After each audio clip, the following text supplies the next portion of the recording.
We've been told that the path to wealth has infinite forms: investing in real estate, mastering the stock market, creating the next great online business. We're presented with formulas and strategies as if they were universal keys capable of opening any door. But many of us have tried to use those keys, only to find that they don't fit our lock. The truth is that wealth goes beyond what many preach, and it's not as far away as it seems. In fact, it's incredibly close. It's inside you. It's a potential, a seed. But before that seed can germinate and materialize in the outer world, you must prepare the inner ground. You must be ready. Imagine true opportunity as a train. A silent, personal train that passes through the station of your life, not once, but several times. It doesn't have a big luminous sign or announce its arrival with a roar. For most people, this train is completely invisible. It passes by, and they don't even know it was there. Why? Because only those who are prepared are able to see it. Only those who have done the inner work to understand their own nature are able to hear its silent whistle, recognize that it's their train, and have the courage to get on board. Being prepared isn't about having money in your pocket. It's about having clarity in your soul. That clarity is discovering your own frequency, because prosperity, like music, is a matter of resonance. Every opportunity, every train, vibrates at a unique frequency, and within you, etched in the code of your being, resides your wealth DNA, an inner tuning fork, your unique way of creating value. This audiobook is the journey to find that fundamental note. Together, we'll learn to silence the noise of others' strategies to, at last, hear the vibration of your own financial genius. It's not about chasing more opportunities, but about aligning yourself with your own resonance so that the right opportunities find you. The next train is on its way. Will you be ready to see it? Chapter 1. The Hidden Code Within You. Your Archetype of Wealth. The personal and financial success industry has been built on a great lie, a seductive, well-intentioned, but deeply harmful lie. The lie is that there is a universal formula for wealth. A single map that, if followed with enough discipline and effort, will lead us all to the same treasure. And so, we spend our lives collecting others' maps. The map of the real estate investor who tells us that land is the only real value. The map of the cryptocurrency trader who tells us about a digital revolution. The map of the corporate CEO who preaches the patient, climb up the hierarchy. The map of the digital entrepreneur who sells the freedom of working from a beach. We pursue these strategies with blind faith. We try to apply their 7 habits, their 4 rules, their 10 commandments. And when we fail, when we get exhausted, when the results don't come, the industry offers us a single and cruel explanation. You didn't try hard enough. You didn't want it with enough intensity. The failure, they tell us, is yours. But that's just the surface of the story. The truth is much deeper and more liberating. The problem has never been your effort. The reason why others' formulas haven't worked for you is not because of a lack of discipline or intelligence. It's for a much simpler and deeper reason. They gave you the wrong map. Trying to get rich by following someone else's steps is like giving all the animals in the forest the same manual for survival. It's like telling a fish that the key to success is climbing trees, and an eagle that it should learn to dig burrows. The result isn't failure, it's frustration, exhaustion, and the tragic belief that there is something intrinsically broken in you. The radical premise of this audiobook is this: there is no universal map for wealth, because there is no universal human being. Each of us is a unique ecosystem, and true prosperity is not found by imitating the strategies of another, but by discovering and activating the genetic code of your own abundance. This code is your essence. It is an innate set of talents, predispositions, thought patterns, and values that determine the most natural, potent, and authentic way in which you, and only you, create value in the world. It is not something you learn. It is something you remember. It is not a skill you acquire. It is a nature you unveil. It is the fingerprint of your economic genius.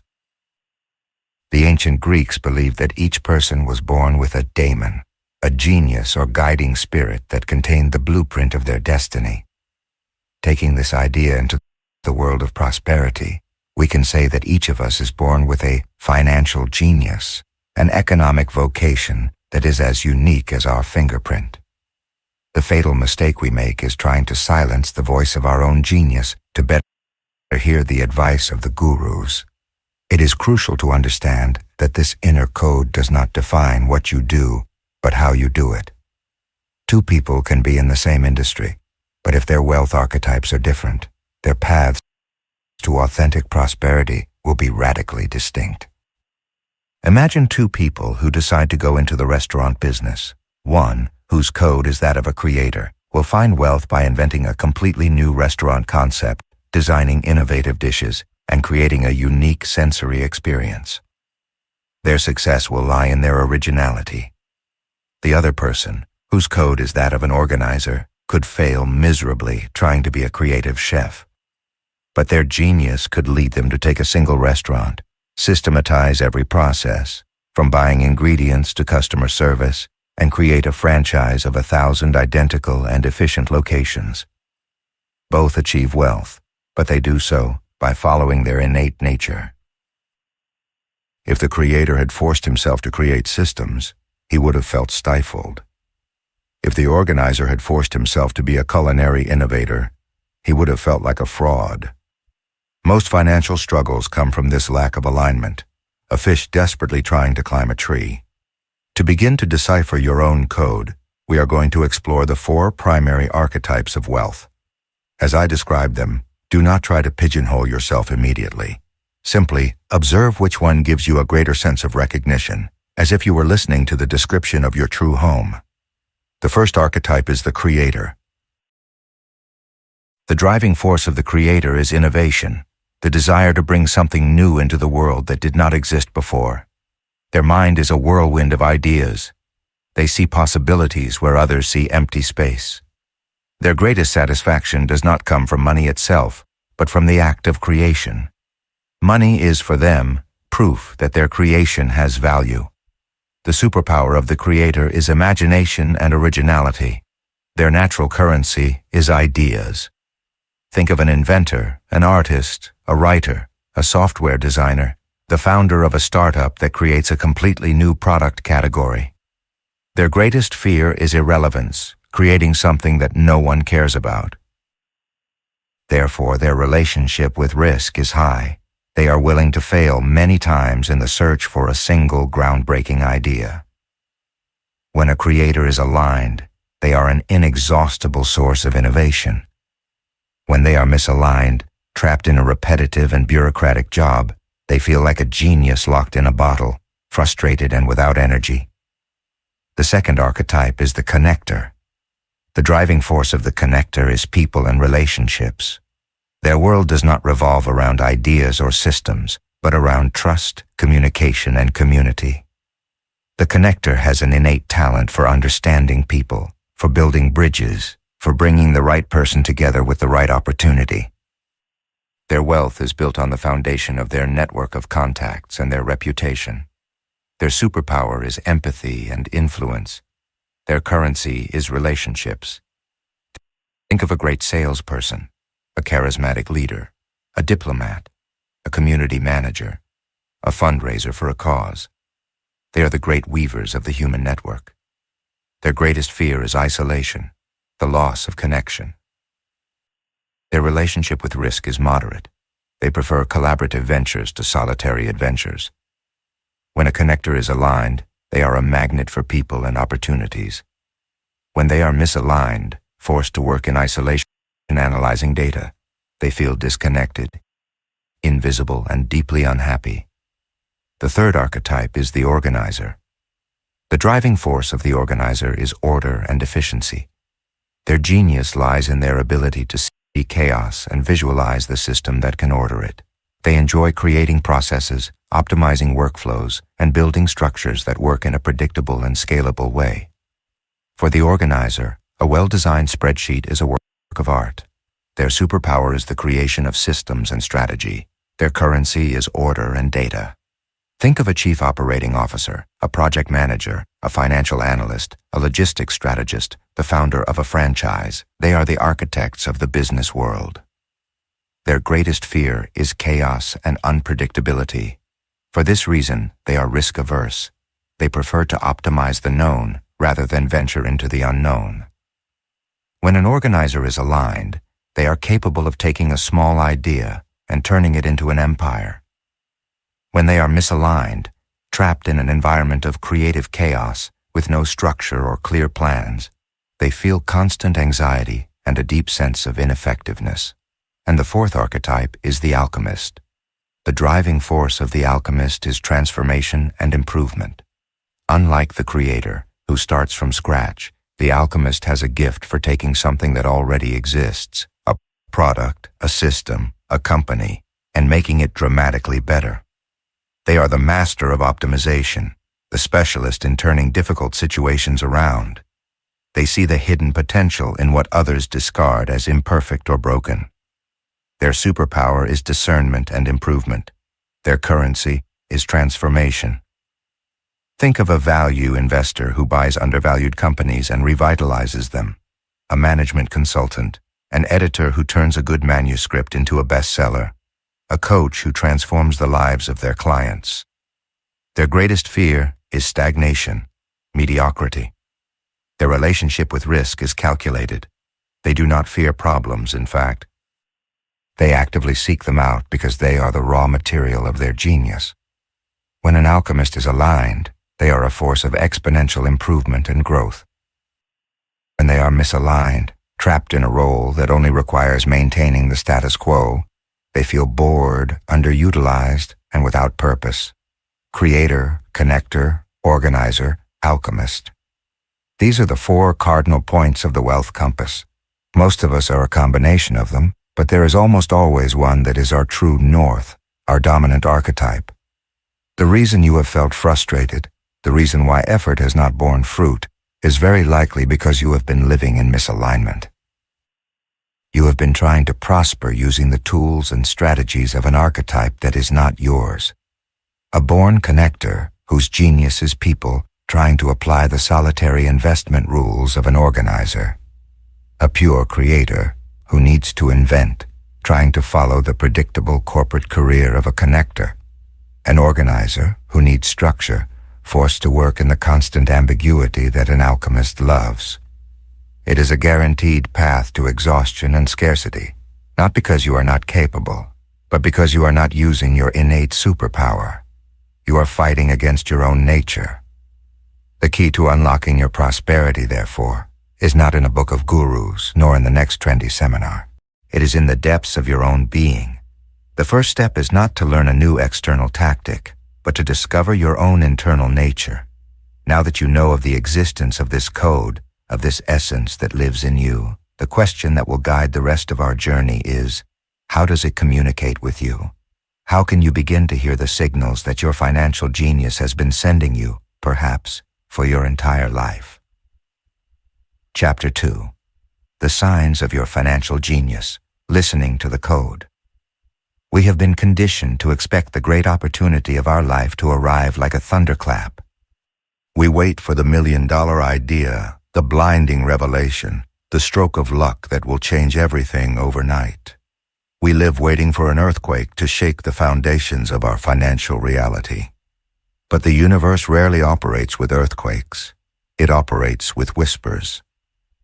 The belief in the miraculous great idea is one of the most paralyzing traps that exist. It keeps us in a state of passive waiting, scanning the horizon for a lightning bolt, while completely ignoring the field of subtle and constant energy that vibrates just beneath our feet. Your financial genius, your wealth DNA, does not communicate with you through a single deafening shout.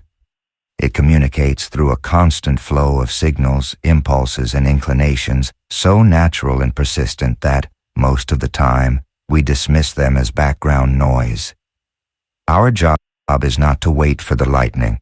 It is to learn to feel the electricity in the air. It is to stop looking for the thunder and start listening for the whispers.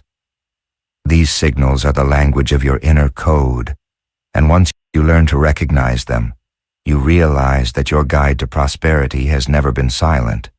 You simply were not tuned in to listen. There are three primary signals, three main channels through which your financial genius tries to get your attention. The first and most fundamental signal is the compass of obsessive curiosity.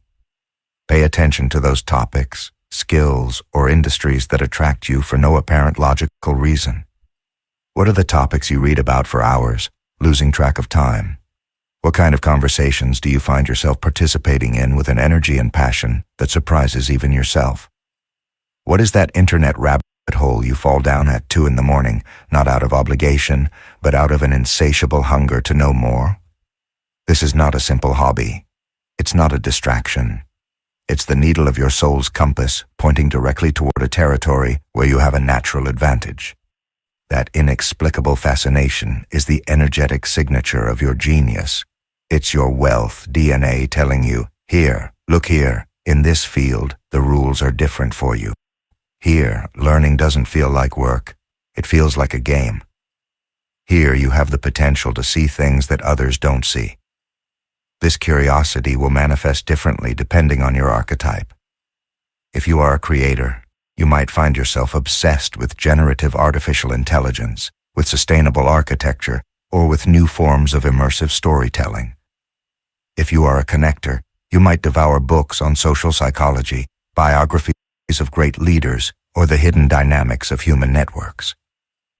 An organizer might feel inexplicably drawn to the history of Roman logistics, data organization systems, or the complexities of urban planning, and an alchemist might spend hours studying stories of companies that rose from their ashes, art restoration techniques, or personal optimization methods. Society often teaches us to dismiss these curiosities as unproductive if they do not have an immediate and obvious application in our current career. But following the thread of your curiosity is not a distraction. It is your most important task. It is the market research your soul is conducting on your behalf. Treat each of these fascinations not as a hobby, but as a sacred task. Dedicate time to them. Become an expert out of pure pleasure, because at the heart of that inexplicable curiosity often lies the seed of your next great venture or your most prosperous calling. The second signal is, paradoxically, one of the most powerful and yet most ignored: the fury of sacred frustration. Think about the things that frustrate you about the world, not in a complaining way, but in a way that ignites you from within. What product, service, or system in your daily life is so inefficient, so poorly designed, or so unjust that it makes you exclaim, "This is absurd. I could do it 1,000 times better." That frustration, that fury, is not simple negativity. It is the voice of your genius, recognizing a problem that it is uniquely equipped to solve. It is your wealth DNA identifying a mismatch between how the world is and how it could be, and knowing in your bones that you hold the key to closing that gap. The inefficiency that drives you crazy is, in reality, a market opportunity that is calling your name. The terrible customer service you experience is not just an annoyance, it is an invitation from your connector genius to create an experience based on empathy. The confusing software that forces you to take 1,000 unnecessary steps is a call to your organizer genius to design an intuitive and elegant system. The waste of potential you see in a product or person is the cry of your alchemist genius for you to intervene and transform it. Most people complain and move on. The person who learns to listen to their inner code understands that their biggest complaints are a treasure map. I encourage you to start cataloging your frustrations. Keep a journal, not of gratitude, but a journal of indignation. Write down every time you encounter something that seems stupid, inefficient, or unjust to you. Do not see it as a list of problems, but as a list of possible businesses, of possible vocations. Your sacred frustration is the radar of your purpose. It is showing you exactly where you can provide the greatest value. The third signal is the gift of spontaneous ideas. They are the famous shower ideas, the flashes of clarity that seem to come out of nowhere, often when our conscious mind is relaxed, while walking, driving, or in that magical state between sleep and wakefulness. These ideas are not random. They are the result. They are the harvest of a process that your unconscious mind has been carrying out in the background.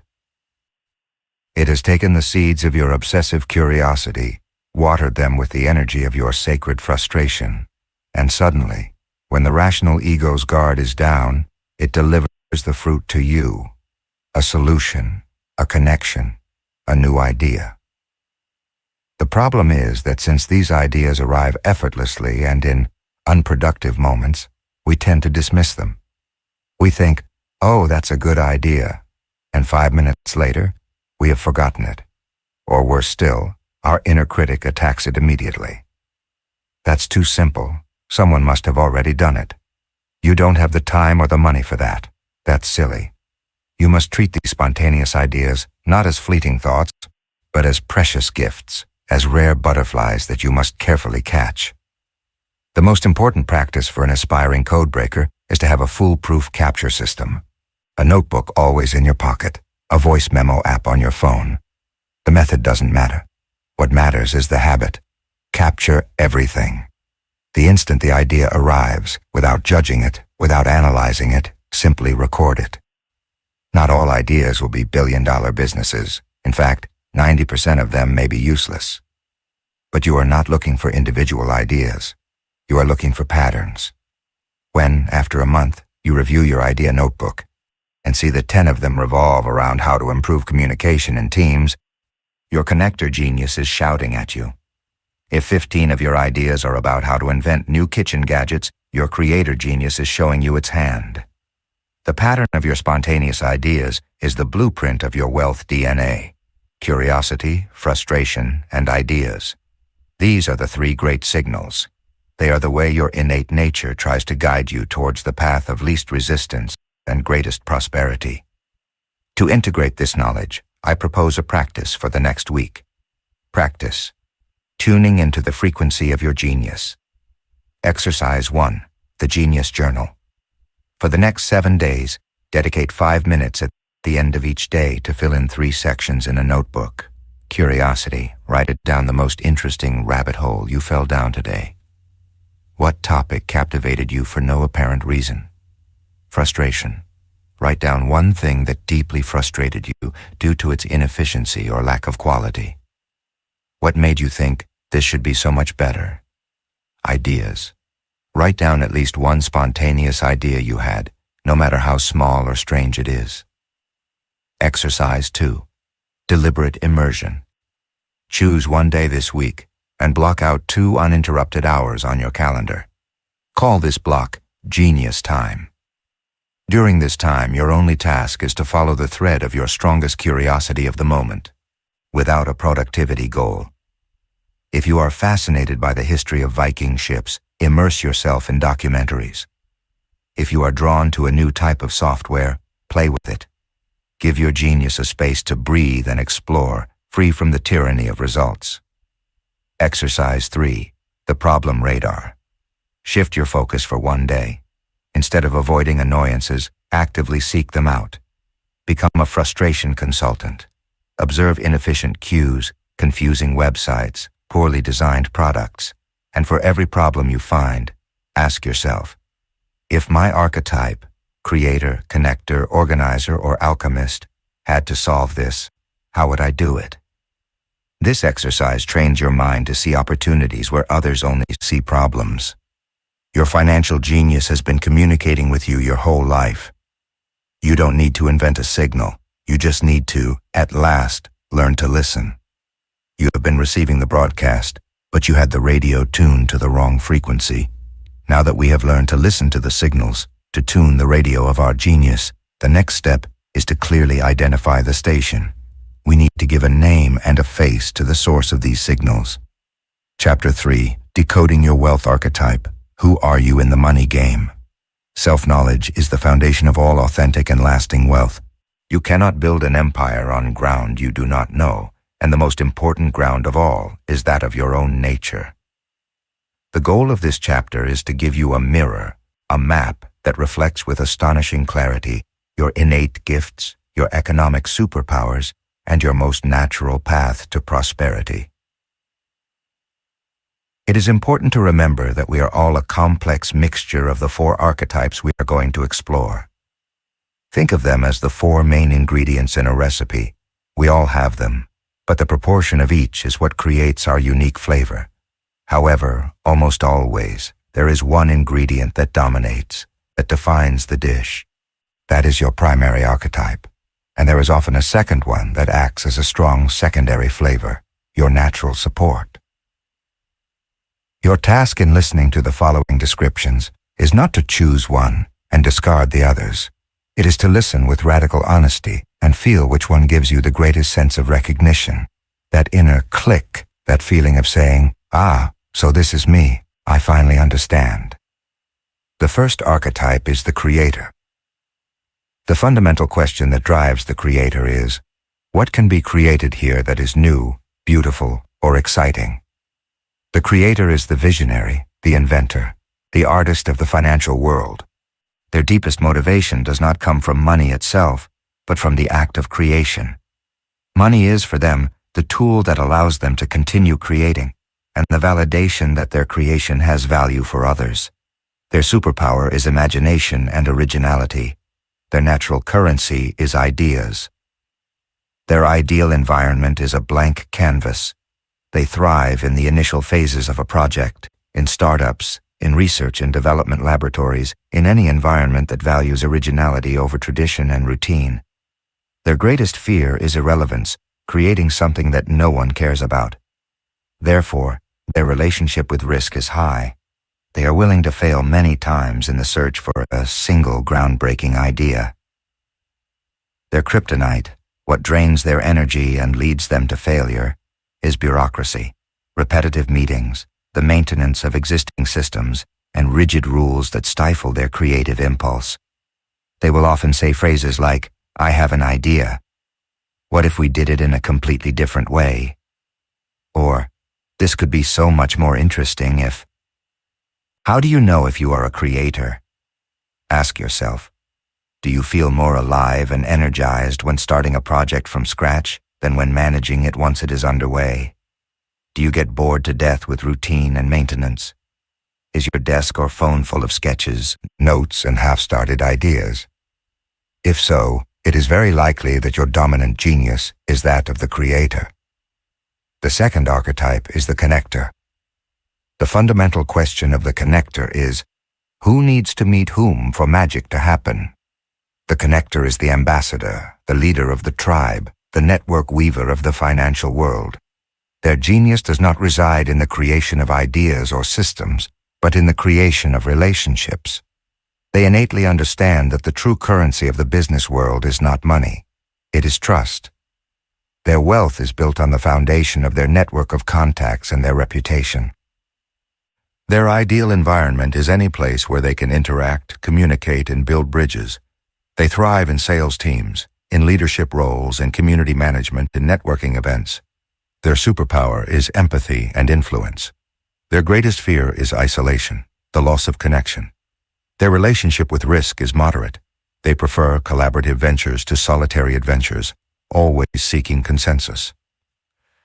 Their kryptonite is isolation. Solitary work, the analysis of cold data without human context, impersonal and purely transactional business cultures exhaust them and make them feel invisible. A connector will often say phrases like, "I know the perfect person to help you with that. The key to everything is the relationship. Hey, let's get everyone together and talk about this." How do you know if you are a connector? Ask yourself, do you get your energy from interactions with other people? Do you consider your contact list to be one of your most valuable assets? Do you have a natural ability to make people feel heard and understood? If so, it is very likely that your DNA is dominated by the connector. The third archetype is the organizer. The fundamental question of the organizer is, how can we make this more efficient, predictable, and scalable? The organizer is the architect, the strategist, the chess master of the financial world. Their genius lies in their ability to look at a chaotic and complex system and see, with instant clarity, the structure, the process, and the order that are needed to make it work perfectly.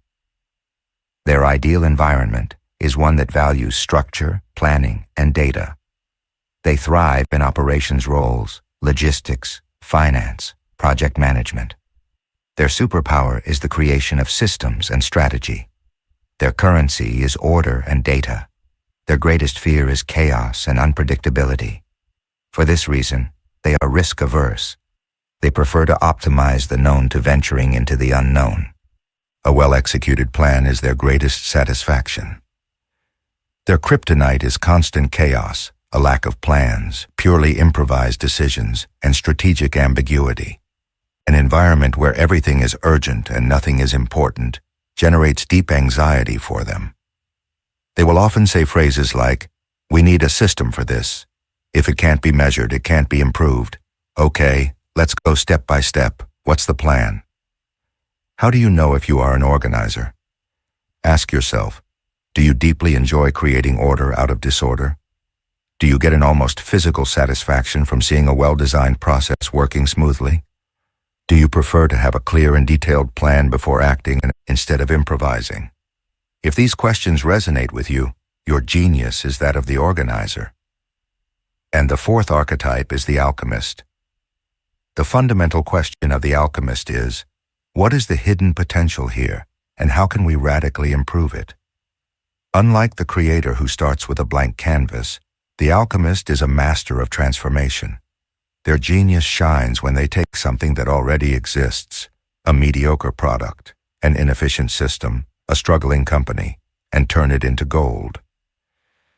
Their ideal environment is change and challenge.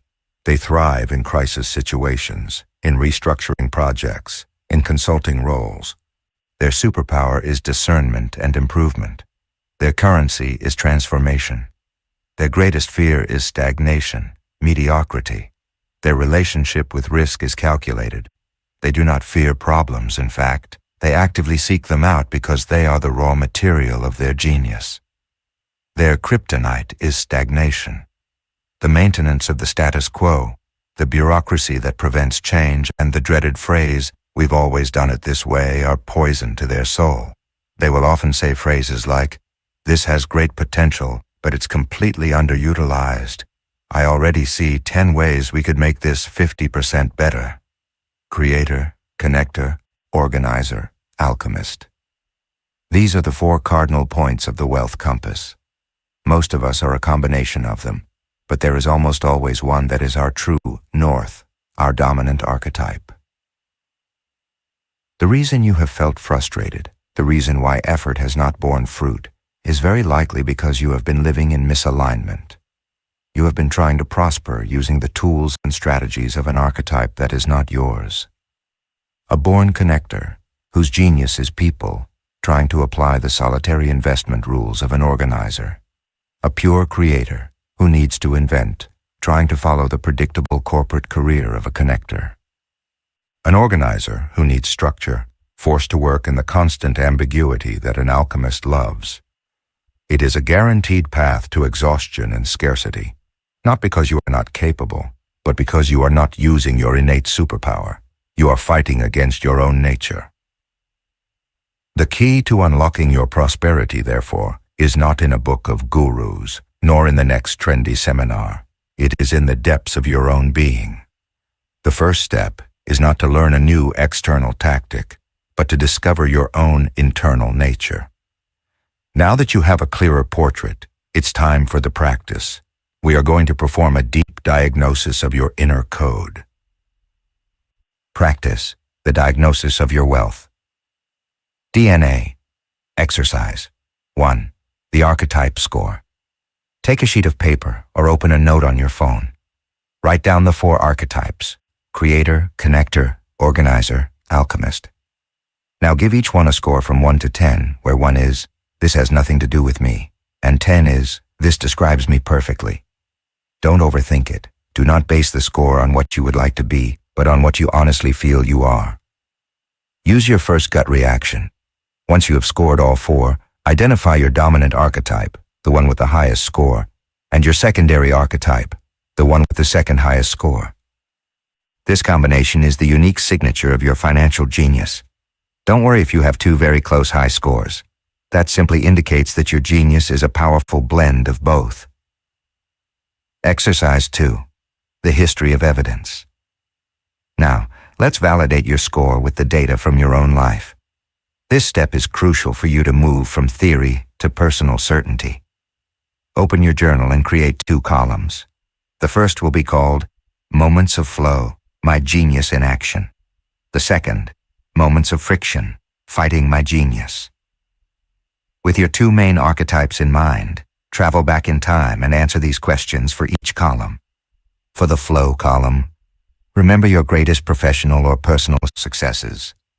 Not just those that gave you the most money, but those in which you felt most alive, competent, and full of energy. Describe at least 3. For each of those successes, what exactly were you doing? Were you inventing something new from scratch, creator? Were you building a team, negotiating, or bringing people together, connector? Were you designing a system or bringing order to chaos, organizer? Or were you solving a crisis or improving something that already existed, Alchemist? How did it feel in your body in those moments? Energy, expansion, certainty? For the friction column, now remember the jobs you hated, the projects that stalled, the moments when you felt most incompetent, exhausted, or like a fraud. Describe at least 3. For each of those moments, what role were you forcing yourself to play? Were you a creator trapped in an organizer role, suffocated by routine? A connector forced to work alone as an alchemist, dying of isolation? An organizer in a chaotic startup with no clear plans? How did it feel in your body in those moments? Contraction, anxiety, exhaustion. This validation exercise is incredibly revealing. It will show you a clear and undeniable pattern written in the language of your own experience. Your greatest triumphs occurred when you operated from your innate genius, and your greatest difficulties when you fought against it. Identifying your wealth archetype is not the end of the road. It's the beginning. It's giving yourself official permission to stop fighting against your own nature. It's the radical act of accepting your innate gifts, not as a hobby, but as the true and most potent source of your prosperity. Accepting who you are is the first and most crucial deposit into your authentic wealth account. Chapter 4. The Ghost in Your Wallet. Your family history with money. When we think of an inheritance, our minds usually fly to the tangible: a house, a sum of money, perhaps an old pocket watch. We believe that the most important inheritance is what is signed before a notary, but we are mistaken. The most powerful inheritance we receive, the one that dictates the course of our financial lives much more than any will, is invisible. It is an inheritance of beliefs, of emotions, of unwritten rules about money that we absorbed in childhood, long before we had our first bank account. Within each of us lives a ghost. It is the ghost of our family's history with money. It resides in our wallet, sits at the table when we negotiate a salary, and whispers in our ear when we are about to take a risk. It is composed of the voices of our parents, the anxieties of our grandparents, and the silent lessons we learned by observing how money was talked about or not talked about in our home. Our relationship with money is rarely a conscious choice. For most, it is a script that was handed to us in the first act of our lives, and we have been performing it without realizing it ever since. You may have identified your wealth archetype. You may feel the call of your genius. But if this ghost continues to operate from your subconscious, it will sabotage your best efforts. It will put on the handbrake while you are trying to accelerate. To free your genius, you must first get to know your ghost. These invisible financial scripts usually come in 4 major narratives. As I describe them, listen carefully, not only with your mind, but with your body. Observe which one gives you a sense of uncomfortable familiarity. The first script is, money is bad or scarce. The central belief of this script is that money is, at best, a dirty necessity, and at worst, the root of all corruption. It is associated with greed, dishonesty, and the loss of spiritual or human values. It often goes hand in hand with the idea that money is a limited and scarce resource for which you have to fight and which is never enough. The family motto of this script sounds like this: money doesn't grow on trees. It is easier for a camel to pass through the eye of a needle. I'd rather be poor but honest, or simply an uncomfortable silence whenever a large sum of money was mentioned. The resulting behavior is chronic self-sabotage. The person with this script feels unconscious guilt when earning money. When a project starts to succeed, they find a way to ruin it. They charge much less than their services are worth because they feel dirty for asking for more. If they receive an unexpected sum, they feel a compulsive need to get rid of it quickly. This script is poison for all archetypes. A creator with this script will have brilliant ideas but will never dare to monetize them, believing that art and commerce should not be mixed. A connector will build incredible relationships but will feel guilty about leveraging them to create business opportunities. An organizer will create efficient systems for scarcity, not for abundance. And an alchemist will solve everyone's problems, but will never claim the value of their transformation. The second script is, money is security. The central belief here is that the world is a fundamentally dangerous and unpredictable place, and the only purpose of money is to build a wall as high as possible to protect yourself from it. Money is not for enjoyment, nor for creation, nor for risk. It is to be accumulated in case the apocalypse comes. The family motto sounds like this: you have to save for a rainy day. A bird in the hand is worth two in the bush. Never go into debt. Don't take risks. Stay in the safe job. The resulting behavior is extreme risk aversion and emotional stinginess. The person with this script may be a millionaire in the bank, but lives with a poverty mindset, denying themselves and others any kind of pleasure or investment that is not absolutely safe. They suffer from constant anxiety about losing everything and are unable to enjoy the fruits of their labor. This script is a cage for high-growth archetypes. It stifles a creator's impulse to invest in a radical new idea. It paralyzes the alchemist, who needs to take risks to transform. It limits the connector to maintaining safe relationships instead of expanding their network into new territories. And it turns the organizer into a guardian of the fortress rather than the architect of an expanding empire. The third script is, money is status. In this script, a person's value is directly proportional to their visible wealth. Money is neither good nor bad, and it is not for security. It is for validation. It is a tool to show the world and oneself that you are successful, important, and worthy of admiration. The family motto is often nonverbal. It manifests in the obsession with the brand of the car, the size of the house, the schools the children go to, the clubs one belongs to. The key phrases are, what will others think? We have to keep up appearances. The resulting behavior is compulsive spending on status symbols. This person may have very high income, but lives on the verge of bankruptcy, trapped in a cycle of debt to finance a lifestyle that demonstrates their success. Their professional decisions are based on the prestige of the position, not on the passion for the work. This script corrupts the authenticity of every archetype. The creator stops inventing what they love to create what sells and what impresses. The connector builds a network of superficial and transactional contacts, not genuine relationships.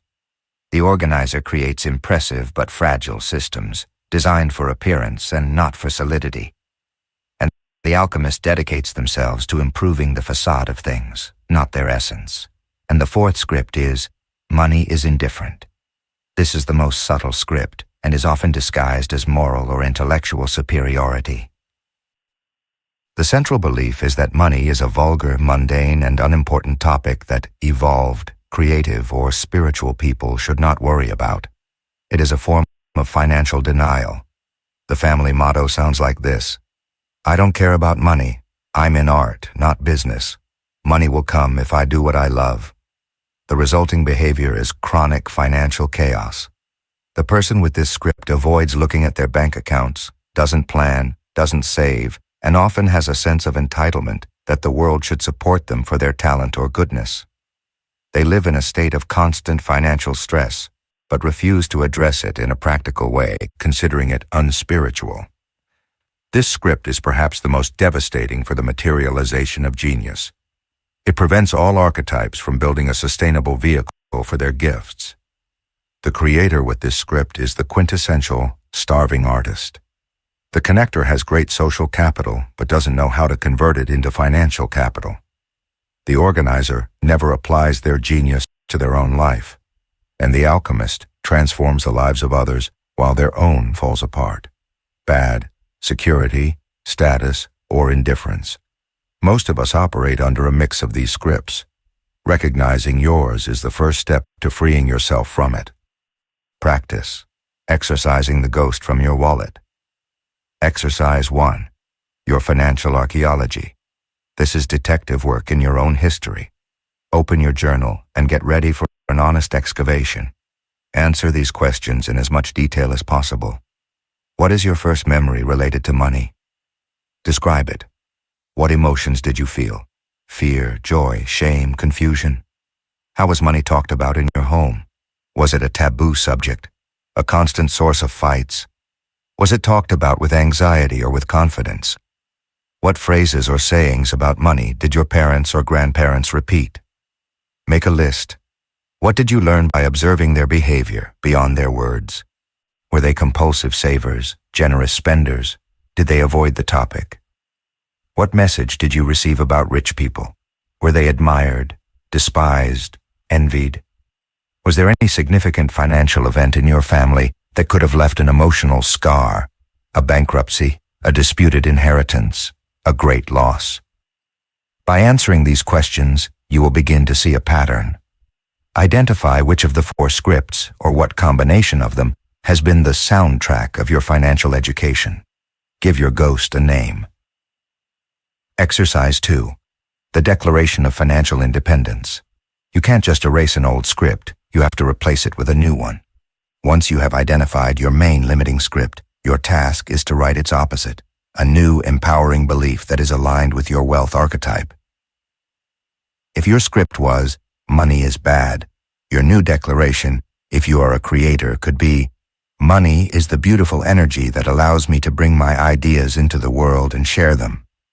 If your script was, money is security, your new declaration, if you are an alchemist, could be, money is a tool for taking calculated risks that allow me to transform and improve my environment. If your script was, money is status, your new declaration, if you are a connector, could be, money is the natural result of creating authentic and valuable connections and communities. If your script was, money is indifferent, your new declaration, if you are an organizer, could be, managing money with excellence is an act of self-respect that creates the structure for my genius to prosper. Write your declaration of financial independence. Put it in a visible place. Read it aloud every morning for a month. This is the first step to reprogramming your subconscious. You are giving your ghost a new command. You cannot build a prosperous future on the cracked foundations of a limiting past. Recognizing the script of your financial ghost is the first step to taking away its power. You have started to clear the ground. Chapter 5. The Golden Cage, the Trap of Conventional Success. Once we become aware of the ghosts of our family history, we begin to see clearly the invisible chains we have dragged from the past. But upon leaving the house of our childhood, we enter a much larger house with even more powerful rules, society. And society has its own scripts, its own seductive definitions of what a successful life means. These scripts build a structure around us that is not so much a prison of punishment as a cage of rewards, a golden cage. The golden cage is the set of professional and life paths that are socially applauded, financially secure, and eminently predictable. It is the route of the prestigious university that leads to the secure position in the large corporation. It is the career of a doctor, lawyer, or engineer, noble and respected professions. It is any path that offers an impressive title, a stable salary, and the tacit approval of our parents, friends, and society in general. Let's not be fooled. This cage is incredibly attractive. Its bars are not made of cold iron, but of gleaming gold. They are forged with promotions, annual bonuses, pension plans, social recognition, and the sweet, sweet feeling of security. Living inside the cage protects us from uncertainty, from judgment, and from the terrifying abyss of the question, what do I really want to do with my life? The cage gives us the answer before we even have to formulate the question. And for that reason, millions of people enter it voluntarily and spend their lives polishing its bars, confusing the shine of the cage with the light of their own soul. But this comfort, this security comes at a cost, a devastating cost paid in the currency of our vitality. The fundamental problem of the golden cage is that it is designed for conformity, not for authenticity. It rewards obedience to rules, not the expression of a unique genius. Day after day, year after year, life in the cage silences the whispers of your inner code. The compass of your obsessive curiosity is ignored because it's not relevant to your KPIs. The fury of your sacred frustration is suppressed because it's not your department, or because criticizing the system is frowned upon. And the gift of your spontaneous ideas withers on the vine because there is no room for innovation in a role that only requires following procedure. Your genius, your wealth archetype, is like a muscle, a powerful and unique muscle designed for a specific type of movement. The golden cage sits you in a comfortable chair and asks you to exercise only a small, generic muscle, that of following instructions. Meanwhile, your true muscle, your superpower, atrophies from lack of use. And over time, you even forget you had it. You become so identified with the small, repetitive movement that you believe that's all you are. Perhaps the most insidious aspect of the golden cage is that it's not terrible. It's simply good enough. The salary is good enough, the prestige is good enough, the security is good enough. And this good enough is the mortal enemy of the extraordinary. It's a low-dose sedative for the soul, which numbs our longing for a life of true prosperity and meaning until, one day, we wake up at 40 and realize that we have lived a safe, predictable, and utterly foreign life. This cage manifests in specific and painful ways for each archetype.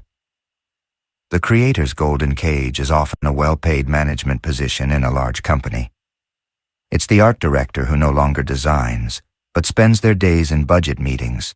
It's the entrepreneur who sold their innovative startup and now holds a managerial position in the corporation that bought it, stifled by bureaucracy. They earn more money than ever, but feel dead inside. Their frustration manifests as a corrosive cynicism and a series of creative hobbies. They start with passion and abandon with frustration, because their genius doesn't want a hobby, it wants a mission. The connector's golden cage is a very respected and well-paid but solitary technical expert role. It's the brilliant financial analyst who spends 8 hours a day in front of a screen. It's the lawyer who has specialized so much that they only interact with contracts, not with clients. People admire their intelligence, but no one experiences their charisma. Their frustration manifests as a deep loneliness, a feeling of exhaustion at the end of the day, despite not having interacted with anyone, and the feeling of being a brain for hire, not a complete human being. The organizer's golden cage is, paradoxically, a position at a cool, dynamic, and seemingly exciting company, like a startup in perpetual crisis mode. They are paid well for their ability to solve problems, but they live in an environment that adores improvisation and despises planning. They spend their days putting out fires instead of building fire prevention systems. Their frustration manifests as chronic anxiety, insomnia, and the feeling of being constantly overwhelmed and on the verge of collapse, despite being the most competent person in the room.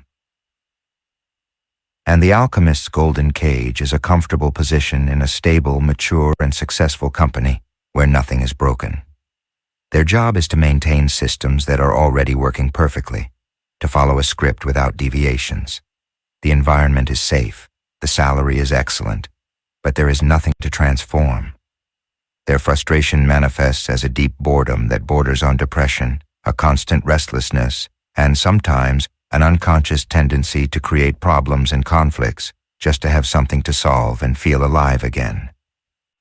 Recognizing that you are in a golden cage is the first step toward freedom, But the door is not opened by an impulsive act of rebellion.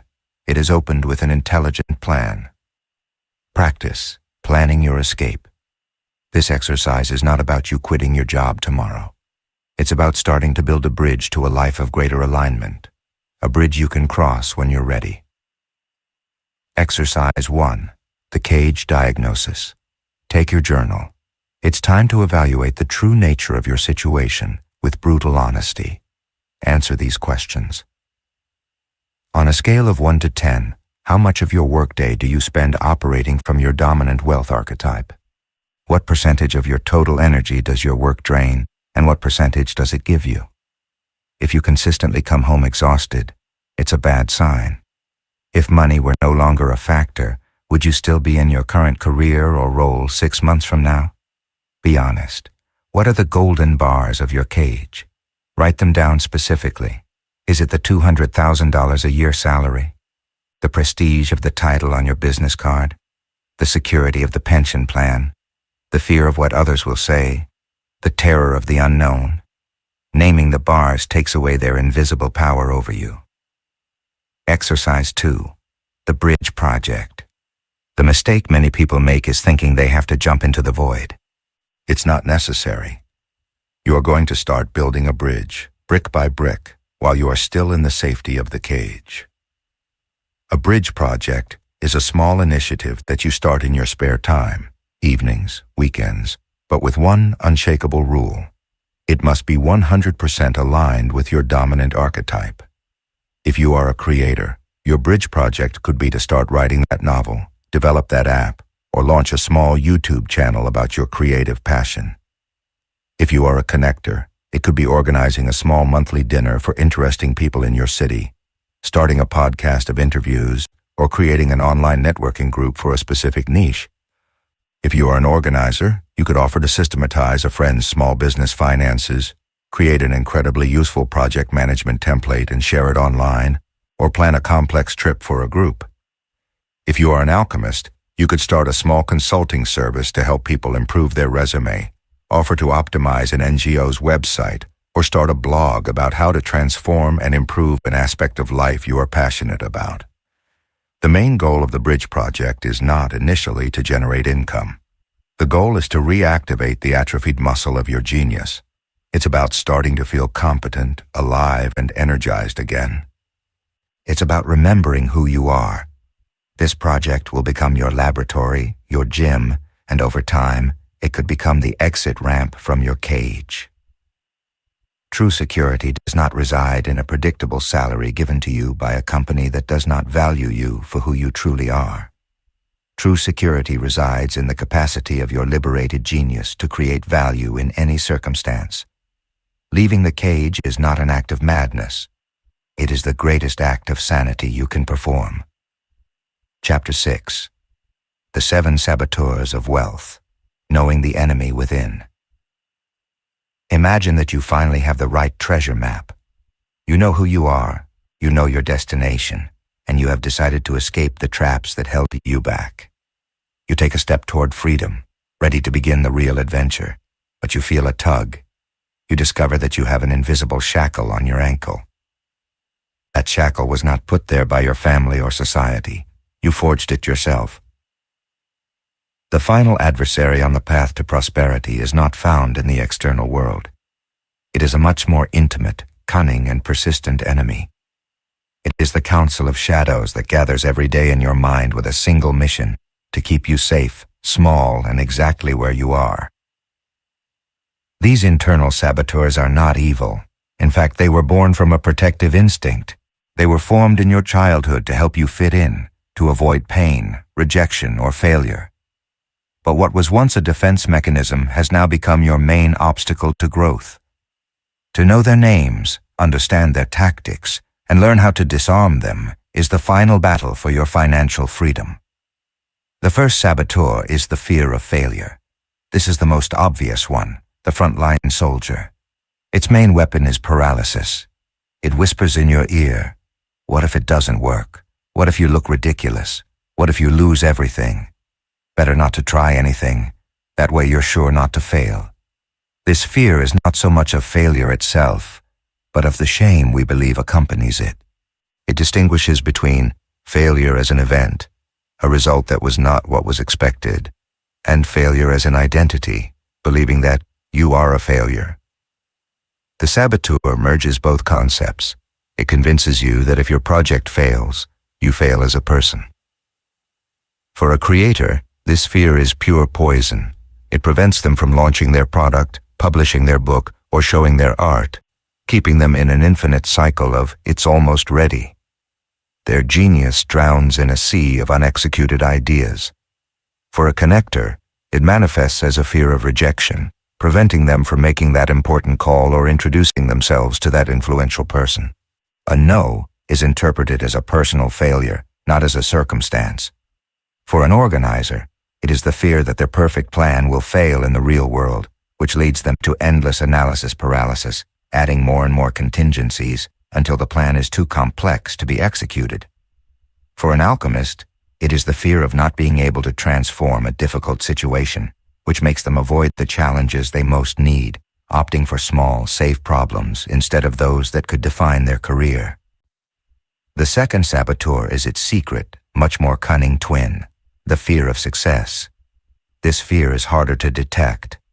Who could be afraid of success? But it is incredibly real.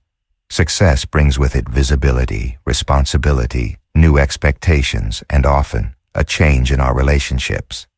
This saboteur whispers to you, if you succeed, people will expect more from you. You'll have more to lose. Your friends and family will see you differently, perhaps with envy. Are you sure you want that pressure? Here in mediocrity, you are safe. It fears the loneliness that sometimes accompanies the top and the loss of excuses.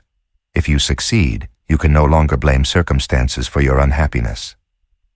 A creator with a fear of success may have a brilliant idea, but never legally protects it or seeks funding, unconsciously sabotaging their potential so that it doesn't grow too big. A connector may avoid a leadership role because they fear the loneliness of power or the responsibility for a team. An organizer may keep their systems deliberately small and manageable, terrified by the complexity of scaling to a higher level. An alchemist may reject a high-profile transformation project because they fear that if they succeed, they will become the problem solver everyone turns to, losing their freedom. The third saboteur is perfectionism. This saboteur is disguised as a virtue. It presents itself as a commitment to excellence and quality. But in reality, it is the fear of judgment in a nice suit. Its motto is, if it can't be perfect, it's not worth doing. It's an incredibly effective way to ensure you never do anything. Perfectionism does not seek excellence. It seeks impregnability. It wants to create something that no one can criticize, an impossible goal that guarantees inaction.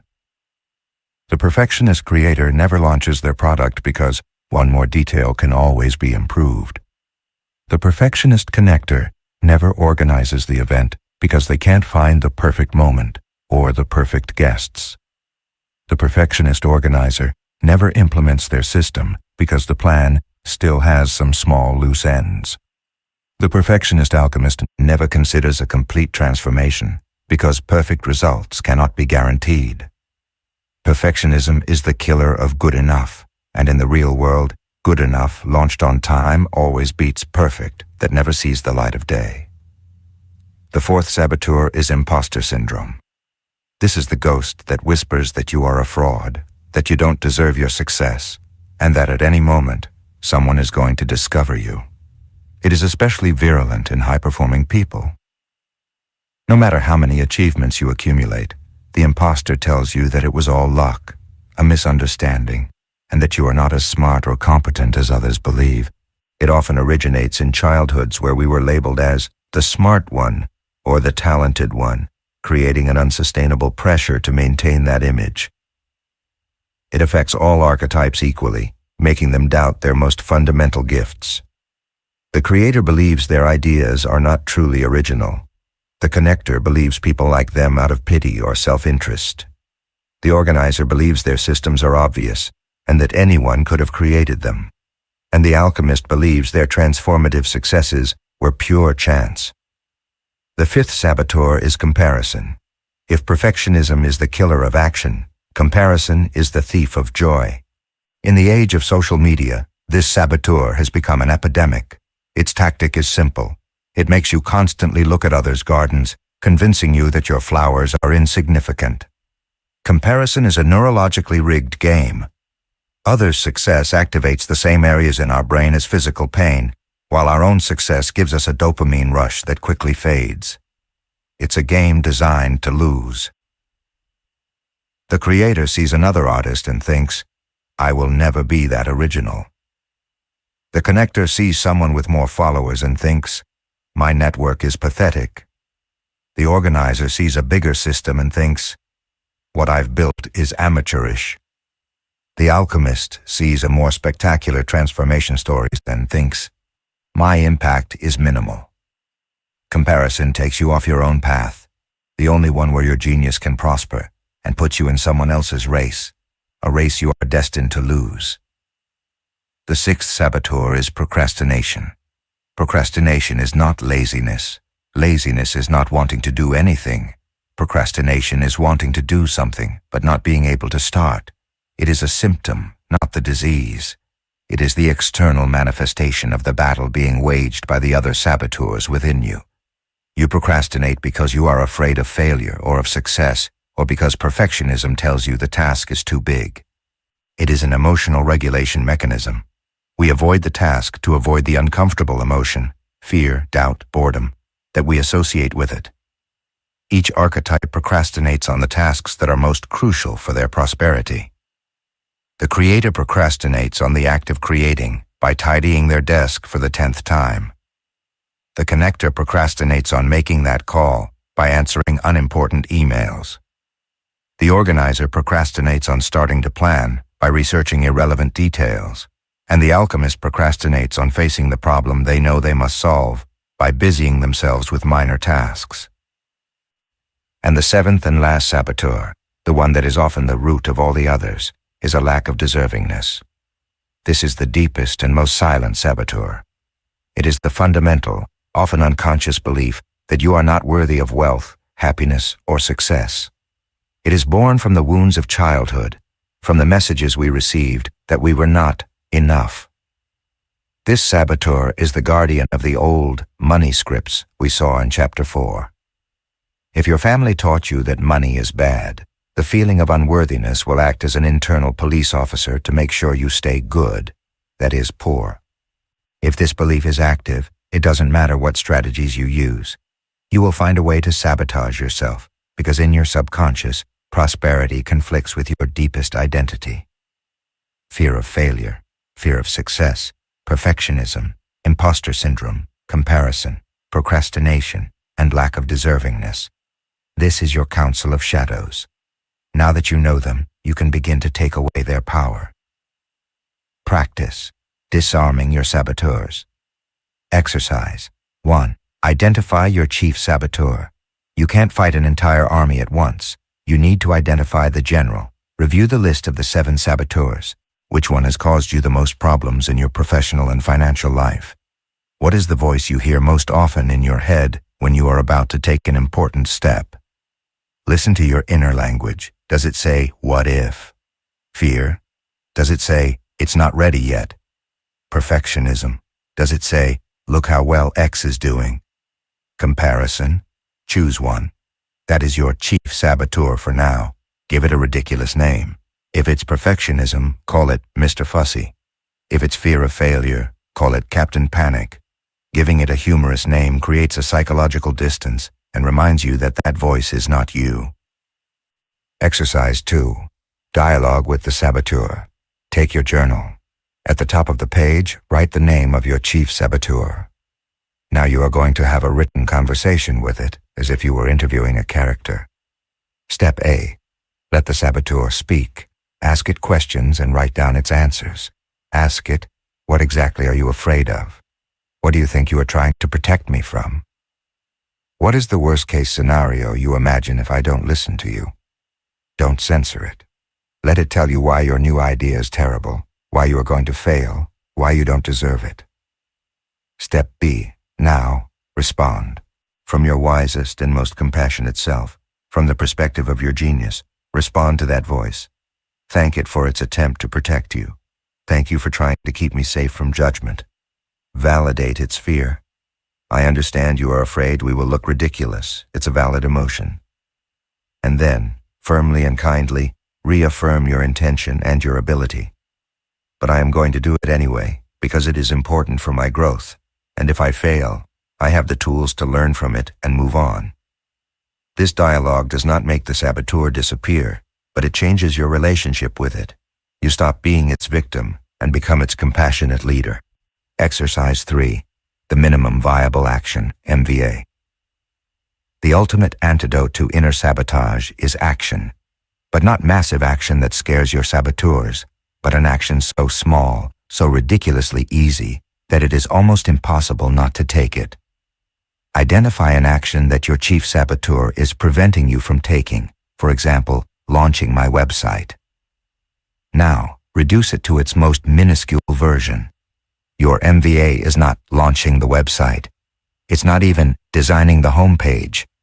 Your MVA is Googling how to buy a domain, or opening a blank document and writing 5 possible names for the website. If the fear of failure is preventing you from starting your business, your MVA is open a document and write a single sentence about what the business is. If perfectionism is preventing you from publishing an article, your MVA is write a single terrible paragraph full of errors with the intention that no one will ever see it. Take that minimum viable action. The goal is to prove to your nervous system that action is not fatal. Every small action builds evidence against your saboteur's propaganda and creates a positive momentum. Chapter 7. Rewriting your code. Reprogram your mind for abundance. Imagine your mind as the software that runs the computer of your life. The quality of this software determines everything. The decisions you make, the opportunities you see, the reality you experience. The diagnosis we have made in previous chapters has been clear. We have found viruses, your limiting family beliefs, outdated programs, the traps of conventional success, and active malware, your internal saboteurs. Simply knowing that these faulty programs are there is not enough. You can't uninstall a virus just by wishing it away. You need to actively run new software, install a new operating system. The most hopeful news, backed by decades of neuroscience research, is that your mind is not fixed, immutable hardware. It is infinitely rewritable software. This principle is known as neuroplasticity. Imagine a field covered in tall grass. If you walk through it once, you'll leave a barely visible trace. If you walk the same path every day, the grass flattens, the earth compacts, and you create a clear, easy-to-follow path. The neural pathways of your brain work in exactly the same way. Every thought you have, every belief you hold, every action you take, is like taking a step on a neural path. For years, without realizing it, you have been walking the paths of scarcity, fear, and doubt. You have created 8-lane highways for your saboteurs, while the routes to abundance and confidence are merely forgotten trails covered in weeds. The work we are starting now is to become conscious programmers of our own minds. We will stop being passive users of our default software and begin to deliberately and disciplinedly chart new paths. Here are the fundamental tools for this reprogramming process. Tool 1. The embodied affirmation. The word affirmation has been devalued. It is often associated with the idea of repeating positive phrases in the mirror while a cynical inner voice laughs at you. Many people try it and give up because repeating, I am rich," when your bank account is in the red and your family ghost whispers that money is bad, creates a massive internal conflict, a state of cognitive dissonance that generates more stress than faith. Your subconscious mind, which is the seat of your ingrained beliefs and much more powerful than your conscious mind, simply rejects the affirmation because it perceives it as a blatant lie. For an affirmation to work, it must be embodied. It must be designed to bypass the resistance of the subconscious guardian. It must acknowledge the reality of your current state while installing a new possibility in a way that your nervous system can accept. An embodied affirmation is not a positive lie. It is a declaration of conscious choice. Its power lies in a three-part formula. Acknowledge the old feeling.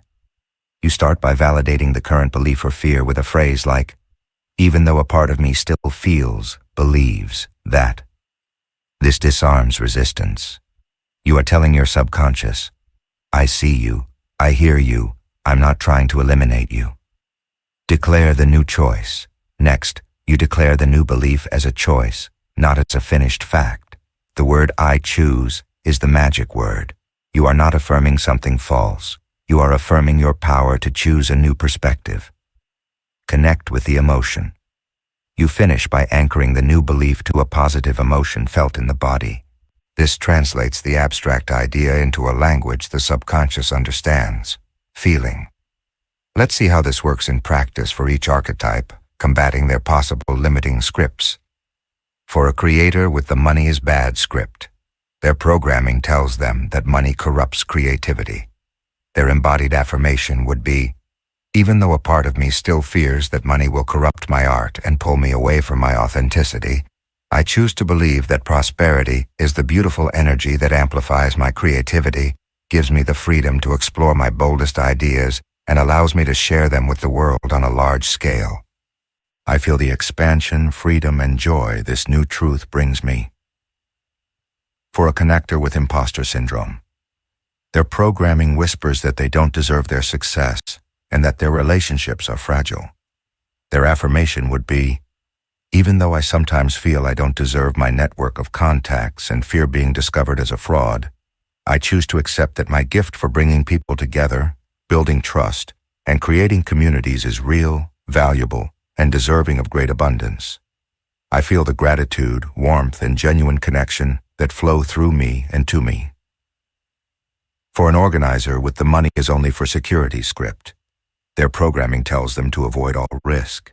Their affirmation would be, even though my programming tells me to hoard and avoid all risk for fear of a catastrophic future, I choose to trust my genius for creating solid systems that allow me to take calculated risks, invest in growth, and enjoy abundance in the present.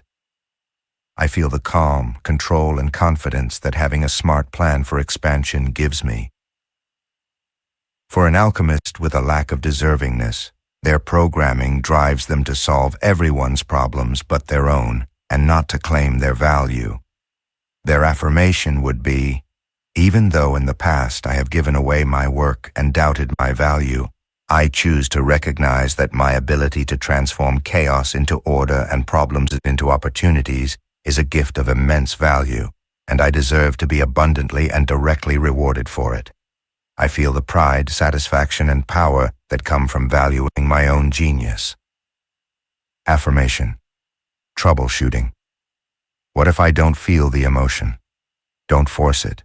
Remember a time in your life when you did feel that emotion, freedom, pride, calm, and bring that feeling into your body as you say the affirmation. How often? Consistency is key. Repeat your embodied affirmation at least once a day, preferably in the morning, to set the tone for your day. Tool 2. Sensory visualization. Your subconscious mind, the seat of your deepest beliefs, doesn't think in words. It thinks in images, and above all, in feelings. It doesn't distinguish well between a real experience and a vividly, repeatedly, and emotionally charged imagined experience. We can use this feature to our advantage to create memories of the future, to make the state of prosperity feel so familiar and safe for our nervous system that it begins to actively look for a way to get there. The key is not to think about what you want. It is to feel it in every cell of your body. An effective visualization is a complete sensory immersion. I will guide you through an exercise you can record and listen to, or simply follow in your mind. Beginning of the guided visualization script. Find a quiet place where you won't be disturbed for the next 10 minutes. Sit or lie down comfortably. Close your eyes. Take 3 deep, slow breaths, inhaling calm and exhaling any tension. Now imagine a door in front of you. It is a beautiful door, designed exactly to your liking. This is the door to your reality of authentic prosperity. Feel the texture of the doorknob in your hand. Turn it and open the door. On the other side, there is no explosion of luxury, but an overwhelming sense of peace. You are in a scene that represents your ideal success. Don't think about it. Feel it. First, the sight. What exactly do you see? Look around. Is it a bright office with an ocean view? A creative workshop full of natural light? The smiling faces of your family on vacation? Don't rush. Observe the colors, the details, the quality of the light. Now the sound. What do you hear? Is it the sound of the waves? The murmur of a happy, productive work team you have created? The laughter of your children? Or is it perhaps the beautiful sound of silence, the total absence of financial worry, a hum of pure calm? Now the touch. What do you feel physically? Feel the comfortable chair in your office. Feel the sun on your skin. Feel the quality clothes you are wearing. And most importantly, feel the sense of relaxation in your shoulders, now free from the weight of financial struggle. And now, the most important thing. What is the dominant emotion you feel in this scene? Don't look for euphoria or excitement. Look for the deep emotions of the soul. Is it peace, freedom, security, the joy of creative expression, the satisfaction of seeing your impact on others? Identify that central emotion. Give it a name. Once you have it, anchor it in your body. Feel where it lives. In your chest, in your stomach. Breathe into that emotion. With each inhale, make it bigger, brighter. Stay in this state for several minutes, bathing in the feeling of your desire already fulfilled. This is not a fantasy. It is a rehearsal. You are rehearsing the state of being that will attract the reality you desire. Before you finish, imagine that your future self, the version of you that lives in this reality, approaches you. He or she looks at you kindly and gives you a piece of advice, a single sentence. What is it? Listen to it. Thank them. And now, slowly, begin to bring your awareness back to your body, to the room. When you are ready, open your eyes. End of the guided visualization script. Visualization. Troubleshooting. What if I can't see anything? Don't worry, the visual part is the least important. Focus exclusively on evoking the feeling. The feeling is the language your subconscious speaks. What if my mind gets distracted? It's normal. As in meditation, simply acknowledge the distraction kindly and gently guide your attention back to the scene and the feeling. Tool 3.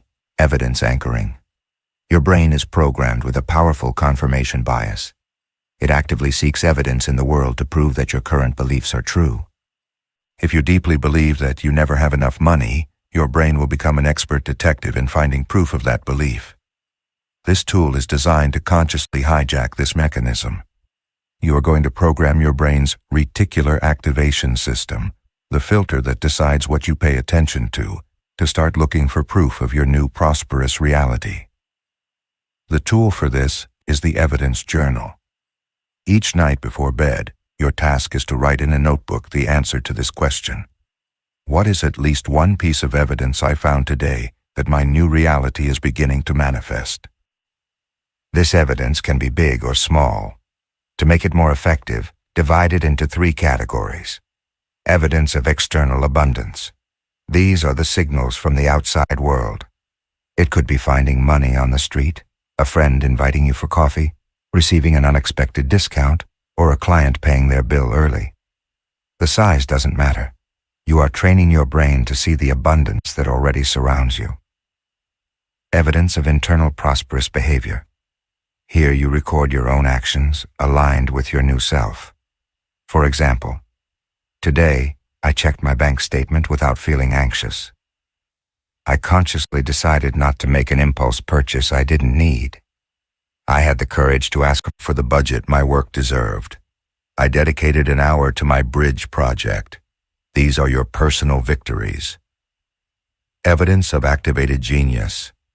Here you record the moments when you acted from your archetype. A creator might write, I had an innovative idea for a new product. A connector. I made an introduction between 2 people that was incredibly fruitful.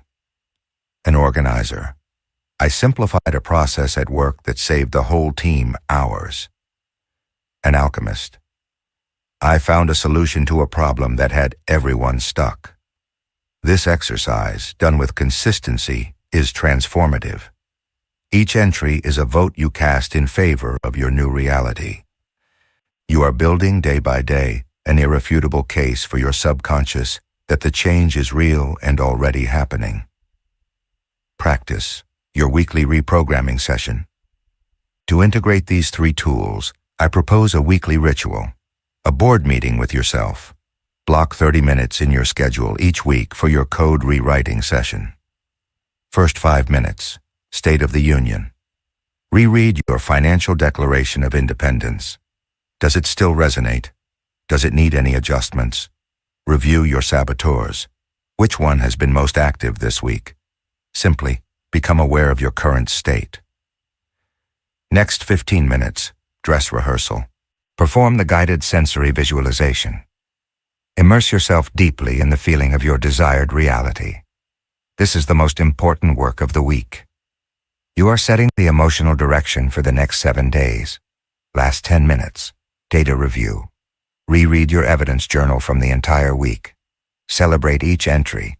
Feel the momentum you are building. Observe the patterns. Where are you seeing the most traction?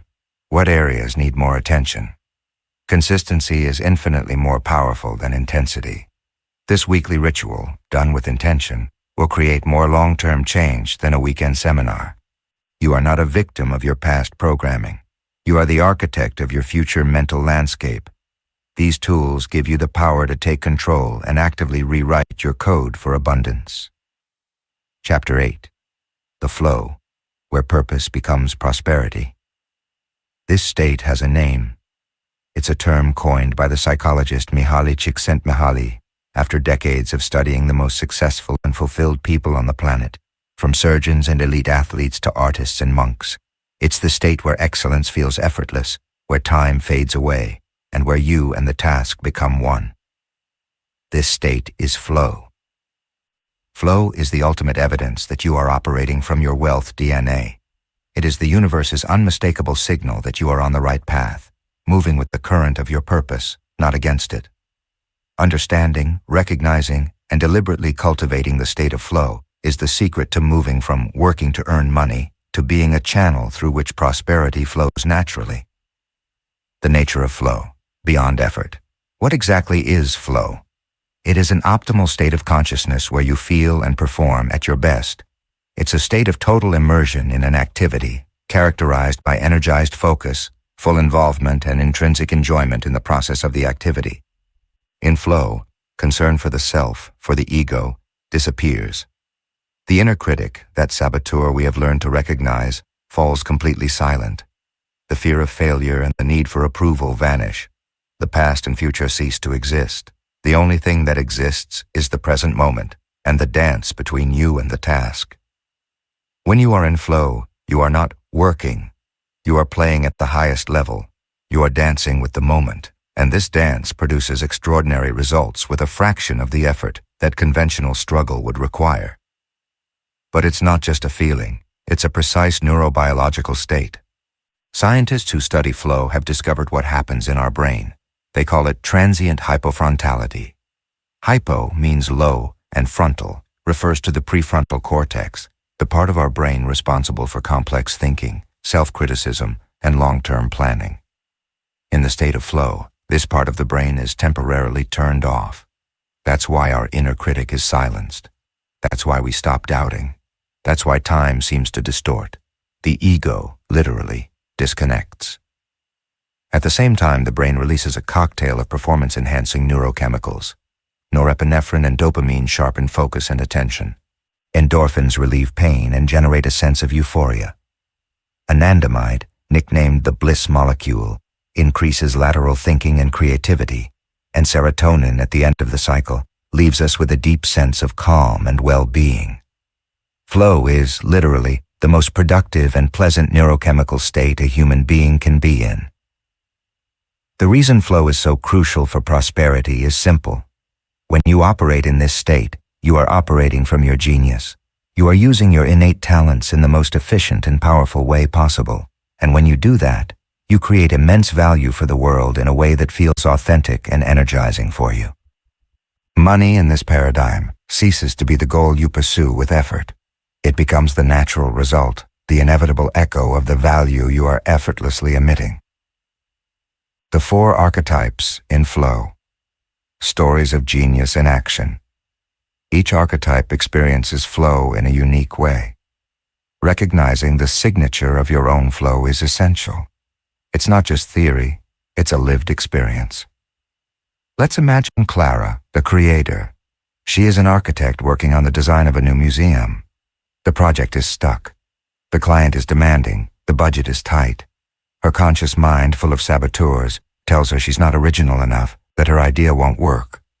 But one night, frustrated, she throws the plans in the trash and just starts drawing on a napkin, with no clear goal. Suddenly, something clicks. She enters flow. The next 6 hours disappear. There is no client, no budget, no fear. There is only her, the pencil, and the paper. Shapes flow, structures emerge. She feels she is not designing, but discovering a form that already existed. When she finally looks up, the sun is rising, and in front of her is the sketch of a revolutionary building, the solution her ego could never have forced. That is the flow of the creator. Now let's think about Marcos, the connector. He is a business development executive trying to close a merger between 2 companies with very different cultures. Negotiations have been tense and full of mistrust. He's in the final meeting, the one that will decide everything. He feels the pressure. But instead of focusing on his script, he decides to trust his genius.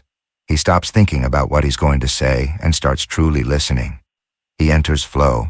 He feels the energy of the room, perceives the unspoken fear of the other CEO, intuits the hidden hope of the teams. The right words flow through him. They are not words of strategy, but of empathy. He tells a personal story that disarms the tension. He makes a joke that unites the room in genuine laughter. In that state, he is not selling or negotiating. He is weaving trust. In the end, the deal is not signed because of the numbers, but because of the human connection he has catalyzed. That is the flow of the connector. Let's visualize Sophia, the organizer. She is the operations director of a logistics company that is facing a collapse in its supply chain due to an unexpected crisis. The panic is total. Phones won't stop ringing. Her team is overwhelmed. Sophia goes into her office and closes the door. In front of a huge whiteboard, she enters flow. The chaos outside fades away. Her mind becomes a perfectly ordered system. She sees all the variables, all the ships, all the trucks, all the warehouses, not as problems, but as pieces of a 3-dimensional puzzle. Time slows down. She begins to move the pieces on the whiteboard, creating new routes, reassigning resources, building a new system on the fly. There is no doubt, no anxiety, just absolute clarity and serene efficiency. In 2 hours, she leaves the office with a master plan that not only resolves the crisis, but makes the company more resilient than before. That is the flow of the organizer. Finally, let's imagine David, the alchemist. He is a coach hired to work with a brilliant but dysfunctional management team. For the first hour of the session, he observes. He listens to the words, but above all, he feels the undercurrents of resentment and competition. The team is broken, and that's when he enters flow. He feels the exact point of the dysfunction. In the middle of a discussion, he asks a single question, a question so precise and so unexpected that it causes absolute silence in the room. The question acts as a chemical catalyst, breaking down old defensive structures. From there, the conversation is transformed. The team begins to talk with an honesty they have never had before. David does not give solutions. He simply guides, reflects, and catalyzes. By the end of the session, the team is not the same as the one that walked in. They have transformed their conflict into cohesion. That is the flow of the alchemist. These stories illustrate that flow is not an accident. It is the natural state of your liberated genius. The architecture of flow, the 4 conditions to activate your genius. Although it may seem magical, flow is not. We can deliberately design our lives and our work to invite it to appear more often. Csikszentmihalyi identified several conditions, which we can adapt as the keys to the architecture of flow. A clear and unique goal. Flow cannot happen in the ambiguity of multitasking. Your brain needs to know exactly what to focus on. Before starting any important task, define a single, clear, and concise goal. Not work on the project, but write the first draft of the introduction to this report. The clarity of the goal tells your brain what to ignore, allowing it to dedicate all its resources to one thing. It's crucial to differentiate between outcome goals, what you want to achieve, for example, sell 100 units, and process goals, what you are going to do right now, for example, make 20 sales calls. Flow depends on clear process goals, an exquisite balance between challenge and skill. Flow occurs in a very specific channel, at the optimal point where the task is challenging enough to keep you fully engaged, but not so difficult as to generate anxiety and paralysis. If the task is too easy for your skills, you get bored and your mind wanders. If it's too difficult, you feel overwhelmed and want to give up. The secret to a life in flow is to be in a state of constant growth. If a task becomes boring, you must add an element of challenge to it. For example, do it faster with more quality. If a task overwhelms you, you must improve your skills. For example, learn, practice. It's about always stretching your skills just a little beyond your comfort zone. Immediate and clear feedback.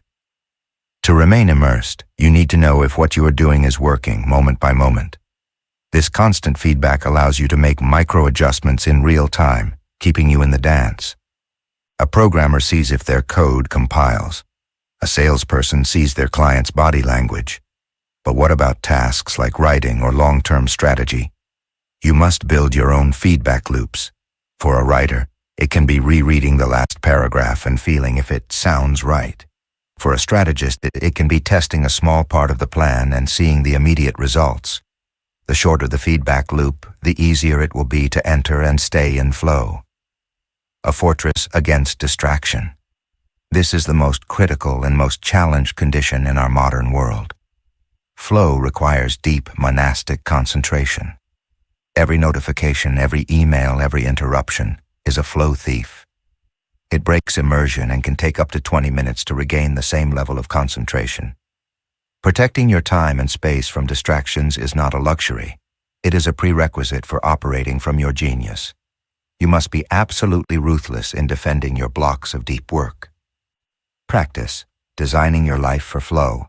Exercise 1, your flow audit. Before you can increase flow, you need to know where and when it already happens in your life. Take your journal and, for a week, become a flow detective. At the end of each day, reflect and answer these questions in detail.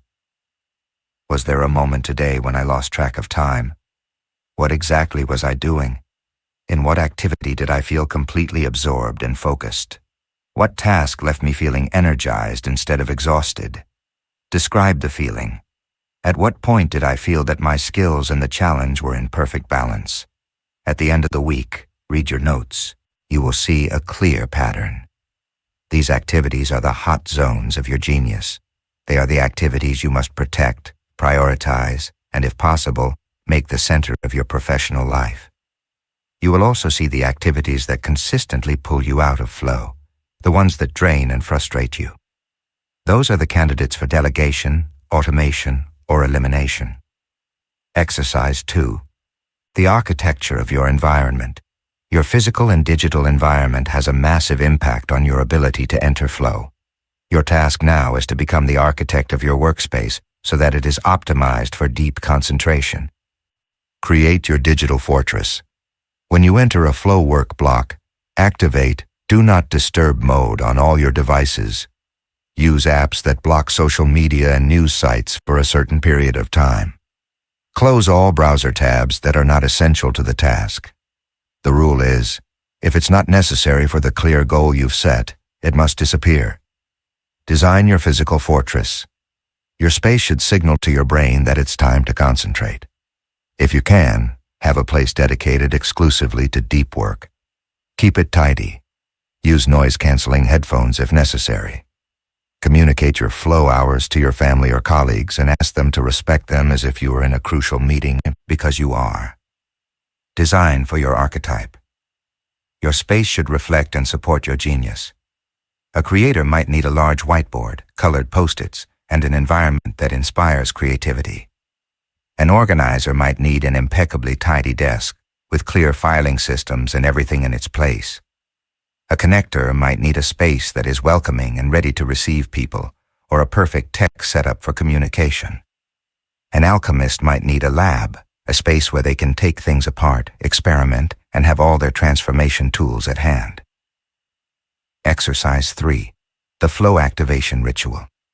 Flow is often preceded by a small ritual that signals to your brain, it's time to enter deep concentration mode. Design your own 5-minute ritual for before each important work session. Consistency is key. Step A. Clarity. 1 minute. Write on a piece of paper the single, clear process goal you want to achieve in the next work session. Write 500 words of this report.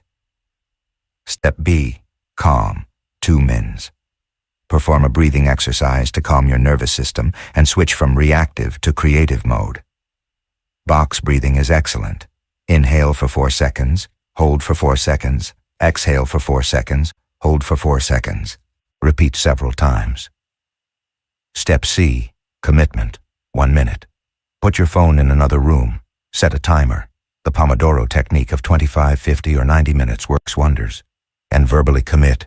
For the next 50 minutes, my universe is only this task. Step D. The trigger. 1 minute. Choose a sensory trigger.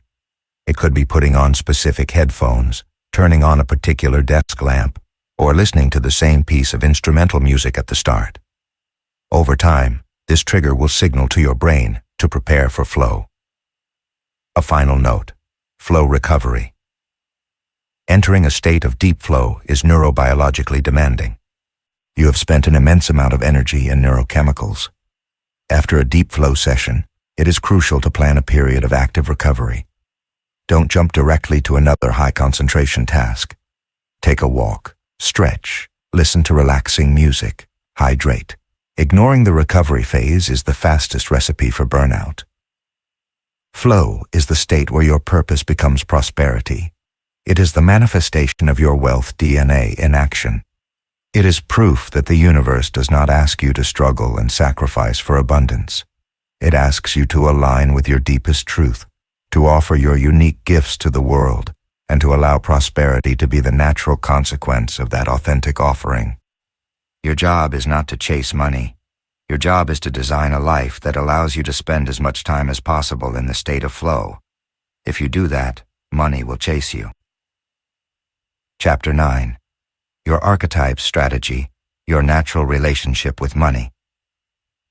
We are told that there is a correct way to handle money, a universal financial gospel preached from the pages of books and the screens of our devices. Save 15% of your income. Invest in a diversified index fund. Create a strict budget and categorize every expense. Buy a house as soon as you can. Avoid debt at all costs. These are well-intentioned, logical pieces of advice, and for some people, they are incredibly effective. But for many of us, trying to follow these rules feels like wearing a shoe that isn't our size. It pinches, it hurts, and eventually we stop walking. We fail to follow the plan, and once again, we assume the fault is ours. I'm not disciplined enough, we tell ourselves. I'm just bad with money. But what if the problem isn't your discipline, but the plan? What if the reason you find it so hard to follow conventional financial advice is because that advice was designed for a type of person who simply isn't you? True financial mastery does not come from forcing yourself to follow a system that feels foreign. It comes from creating a system that is a natural extension of your own wealth archetype. There is no correct financial strategy. There is only a strategy that is right for you. Prosperity comes when your money decisions become an expression of your deepest nature, not a constant struggle against it. In this chapter, we will explore the innate financial strategy of each of the 4 archetypes. You will discover your natural way of earning, spending, saving, and investing, and most importantly, your biggest financial blind spot. The financial strategy of the creator. The creator's genius lies in Genesis. Therefore, their most natural way of earning money is through the creation of intellectual property. This could be an invention, a brand, a work of art, a book, a piece of software. The creator prospers when they can monetize their originality. Their greatest income potential is not in a fixed salary, but in royalties, licenses, or the sale of the company they have built from scratch. Their way of spending money is intrinsically linked to their creative process. A creator does not hesitate to spend on the best tools that enhance their genius. The most powerful computer, the most advanced software, the highest quality materials. They also spend on inspiration. For them, a trip to a city with fascinating architecture or the purchase of a work of art is not a luxury. It is an investment in their next big idea. Their environment is crucial, so they often invest in creating a workspace that is aesthetically stimulating. Their motivation for saving money is not security, but freedom. The creator saves to create what they call a take-off runway. They accumulate capital to be able to afford to leave a boring job, to be able to dedicate 6 months to a speculative project, to have the freedom to say no to projects that don't ignite their soul. Savings are their fund for creative independence. Their style of investing money is by nature risky and focused. They are mortally bored by passive, diversified investments like index funds. They are attracted to the new, the visionary. Their ideal portfolio is concentrated in a few high-potential bets, their own company first and foremost, and then early-stage startups or emerging technologies that they understand and are passionate about. They invest in the vision. Their biggest financial risk is the all-or-nothing syndrome. The creator can fall so in love with their own idea that they bet their entire fortune on it, ignoring the basic principles of diversification. They are often so focused on the creative vision that they despise the boring details like accounting, profit margins, or cash flow, which can lead a brilliant idea to fail due to poor management. The financial strategy of the connector. The connector's genius lies in people. Their most natural way of earning money is through roles where relationships are the primary asset. They shine in trust-based sales and business development, where their income comes from commissions and bonuses. They are a natural leader, so they prosper in management positions where their salary is tied to the performance of the team they have built. They can also directly monetize their network, creating paid communities, events, or membership-based businesses. Their way of spending money is an investment in their social capital. A connector does not see an expensive dinner with a key contact as an expense, but as an investment in the relationship. They spend generously on gifts, on travel to see people, on personal development to improve their communication and leadership skills. Money is a tool for creating and maintaining bonds. Their motivation for saving money is the security of their tribe. They save to be able to take care of their family and their team, to have a solid foundation that allows them to be generous without feeling needy. Financial security for them is the ability to help others without putting themselves at risk. Their style of investing money is based on people, not ideas. The phrase of a connector investor is, "I invest in the jockey, not the horse." They may not understand all the details of a business, but they have an infallible instinct for judging the character and capacity of a founder. They invest in teams they trust, often within their own network. Venture capital and angel investing, based on personal relationships, are their natural playground. Their biggest financial risk is blind loyalty. Their strength, trust in people, is also their Achilles heel. They can make disastrous investment decisions based purely on sympathy or obligation to a friend or family member, ignoring financial red flags. Their natural generosity can also lead them to lend money they will never get back, or to financially exhaust themselves by trying to help everyone. The financial strategy of the organizer. The organizer's genius lies in systems. Their most natural way of earning money is by creating predictable and scalable income. They dislike the volatile income of a creator. They seek the stability of a high salary in a key operational role, or the recurring income from a subscription, licensing, or franchise-based business. Their goal is to build a machine that generates money automatically and efficiently. Their way of spending money is methodical and planned. The organizer is the archetype that best adheres to a budget. They are not stingy, but every expense has a purpose. They value quality, durability, and efficiency over ostentatious luxury. They are more likely to spend a large sum on the best home automation system for their house than on a sports car. Money is used to create an orderly, frictionless life. Their motivation for saving money is their natural state. They save systematically and often automatically, with fixed percentages of their income. For an organizer, having a robust emergency fund and a well-funded retirement plan is not a goal. It is an existential need. They save to achieve clear, defined, and quantifiable goals over a specific time horizon. Their style of investing money is conservative and data-driven. They are the ideal client for low-cost index funds, rental real estate with predictable cash flow, and government bonds. They trust history, statistics, and the power of compound interest. They avoid speculative and emotional investments like the plague. Their biggest financial risk is an excessive aversion to risk. Their love of predictability can make them so conservative that they miss significant growth opportunities. They can spend a lifetime preparing for retirement without ever enjoying the present. Their analysis can lead to paralysis, causing them to miss the window of opportunity while searching for absolute certainty, which never exists. The financial strategy of the alchemist. The alchemist's genius lies in transformation. Their most natural way of earning money is by capturing a portion of the value they create by improving something. They prosper with consulting fees, with profit shares in the companies they turn around, or through flipping, buying an undervalued asset, a house, a business, a website, drastically improving it, and selling it for a large profit. Their way of spending money is strategic. They are not interested in status symbols or comfort for its own sake. Their spending is an investment in their ability to transform.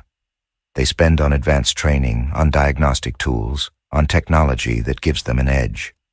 And their biggest expense is, in reality, the acquisition of broken assets that others don't want, because they see the hidden potential in them. Their motivation for saving money is opportunistic.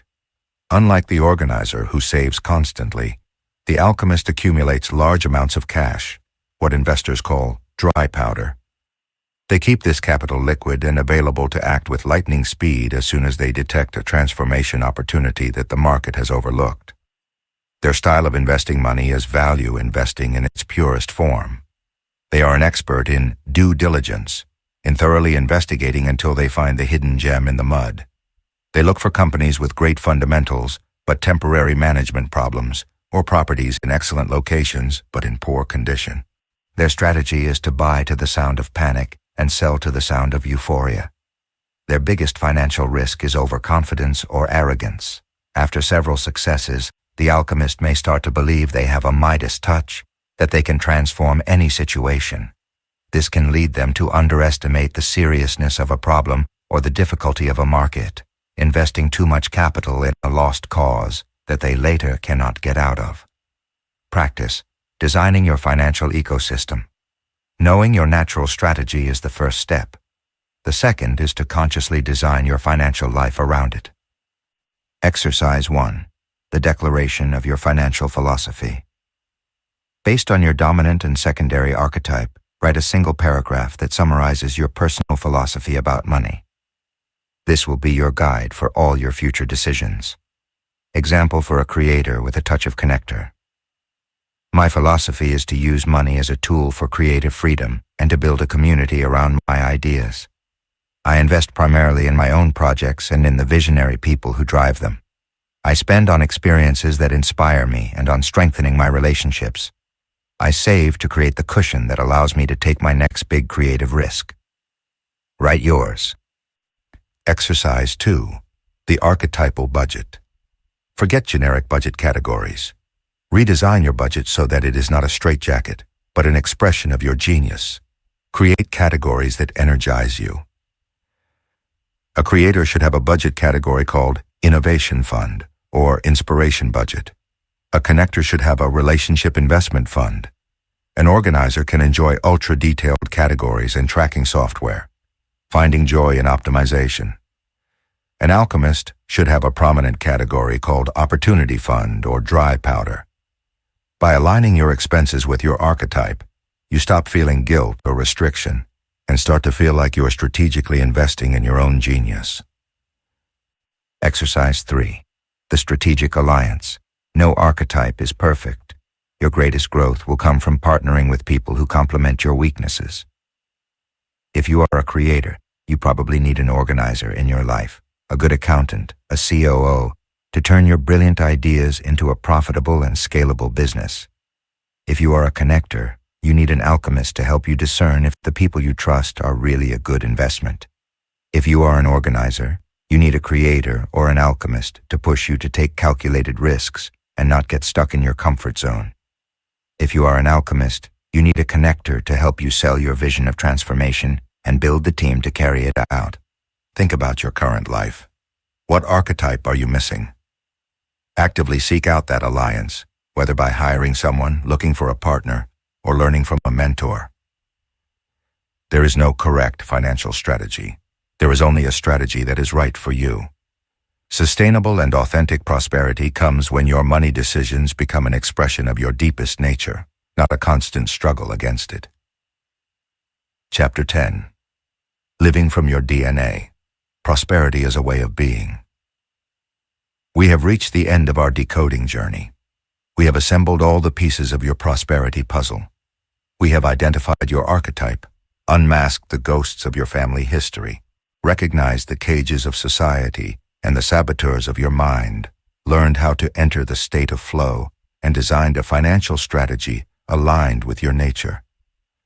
You now have an incredibly sophisticated set of tools in your hands.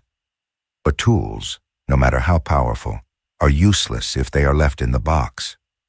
The final step of our journey is not to learn a new concept, but to integrate everything we have learned into a way of being. True mastery does not lie in consciously doing the practices we have discussed, but in being the person for whom these actions and decisions are natural and instinctive. It is the difference between a language student who has to think about every grammatical rule to build a sentence and a native speaker who expresses themselves with unconscious fluidity. The goal of this final chapter is to take you from conscious competence to unconscious mastery. It's about you stopping using your wealth DNA and becoming it. This is the fundamental shift from doing to being. At the beginning of this path, you have to actively fight against your old programs. You have to force yourself to remember your new financial declaration of independence. You have to force yourself to recognize the voice of your saboteur and dialogue with it. You have to deliberately plan your flow sessions. These are the actions of doing. They are necessary and crucial, but through consistent practice, something magical begins to happen. The new neural pathways you have been building become stronger than the old ones. Your identity begins to change. You stop trying to think like a creator. Ideas simply flow from you. You stop trying to act like a connector. You simply build relationships naturally. You stop trying to be an organizer or an alchemist. You simply see systems or transformations everywhere. Your prosperous actions cease to be a discipline and become a reflex. You have internalized the code. You have gone from reading the map to becoming the territory. To navigate life from this new state of being, we can use an internal operating system, a filter through which to pass all important decisions, whether professional, financial, or personal. The archetypal filter, your inner navigation system. Faced with any new opportunity or important decision, instead of falling into analysis paralysis or emotional reaction, pause and pass the situation through this 4-layer filter. The energy question, the body filter. This is your first and most important reading. Before your logical mind starts analyzing the pros and cons, Close your eyes for a moment and simply feel the opportunity in your body. When you think about this decision, what do you feel? A feeling of expansion, lightness, energy, excitement? Or do you feel a contraction, a heaviness, a knot in your stomach, a draining of energy? Your body is a tool of astonishing intelligence. It often knows the answer long before your mind. A feeling of expansion is the signature of flow, the signal that the opportunity resonates with your genius. A feeling of contraction is a red flag, a warning that, no matter how good it looks on paper, it is probably asking you to act against your nature. The genius question. The archetype filter. If the opportunity passes the energy filter, you now analyze it with the lens of your archetype. The question is, does this opportunity allow me to operate from my main superpower, or does it force me to operate from my weakness? For example, a connector receives an incredibly well-paid job offer for a solo data analysis position. It passes the energy filter. The idea of money is expansive. But when it comes to the genius question, the answer is a resounding no. Accepting that job would be a betrayal of their DNA, and in the long run, it would lead to exhaustion and unhappiness. A creator who is offered to head a large maintenance department might feel the same. The genius question protects you from golden cages. The saboteur. Question. The motivation filter. The opportunity has passed the first two filters. It feels good and aligns with your genius. Now, we must check the motivation. The question is, does my desire for this opportunity come from a place of authenticity and purpose, or is it being driven by one of my saboteurs?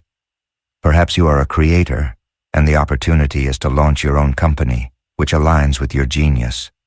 But are you doing it for the joy of creating, or because the comparison saboteur wants to prove something to your old boss? Perhaps you are a connector, and the opportunity is to seek a round of funding. Are you doing it because it's the next logical step for your community, or because the status saboteur longs for the validation of appearing in the news? Being brutally honest with your motivation purifies the action and ensures that you are not simply trading one cage for another. The legacy question. The soul filter. This is the final layer, the one that connects the present decision with your long-term vision. The question is, does accepting this opportunity bring me closer to the person I want to become and the impact I want to leave on the world? This question elevates the decision above short-term considerations.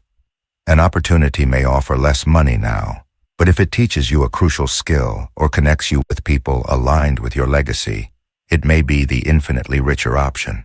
This filter ensures that your prosperity is not only authentic, but also meaningful. By using this 4-layer filter, you stop making decisions based on fear or the logic of others. You start making holistic decisions aligned with your body, your mind, your motivation, and your soul. Life as a laboratory, adopting the experimental mindset. Even with this filter, you will sometimes hesitate.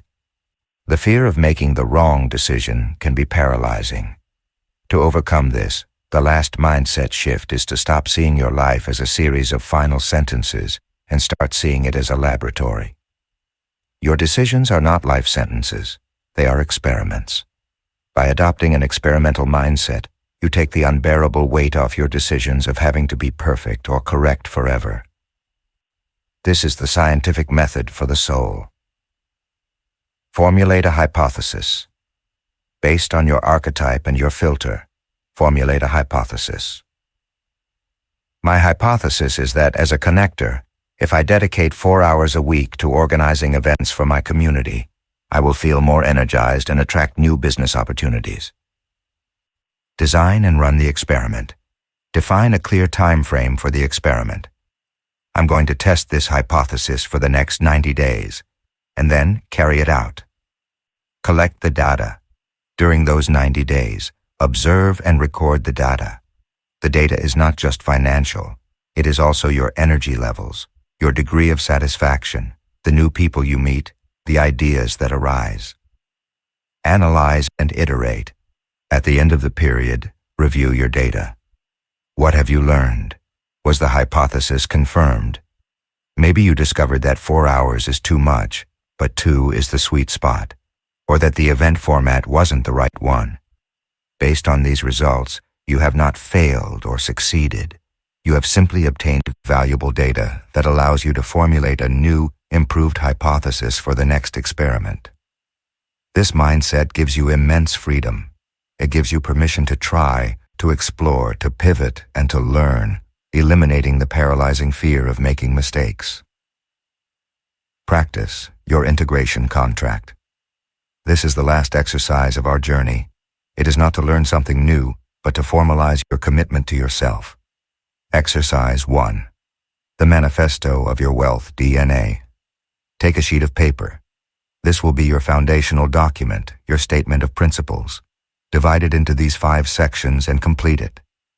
My dominant archetype, for example, creator with a connect to secondary. My superpower, for example, my genius is the ability to have original ideas and build communities around them. My financial philosophy, write the statement you created in the previous chapter.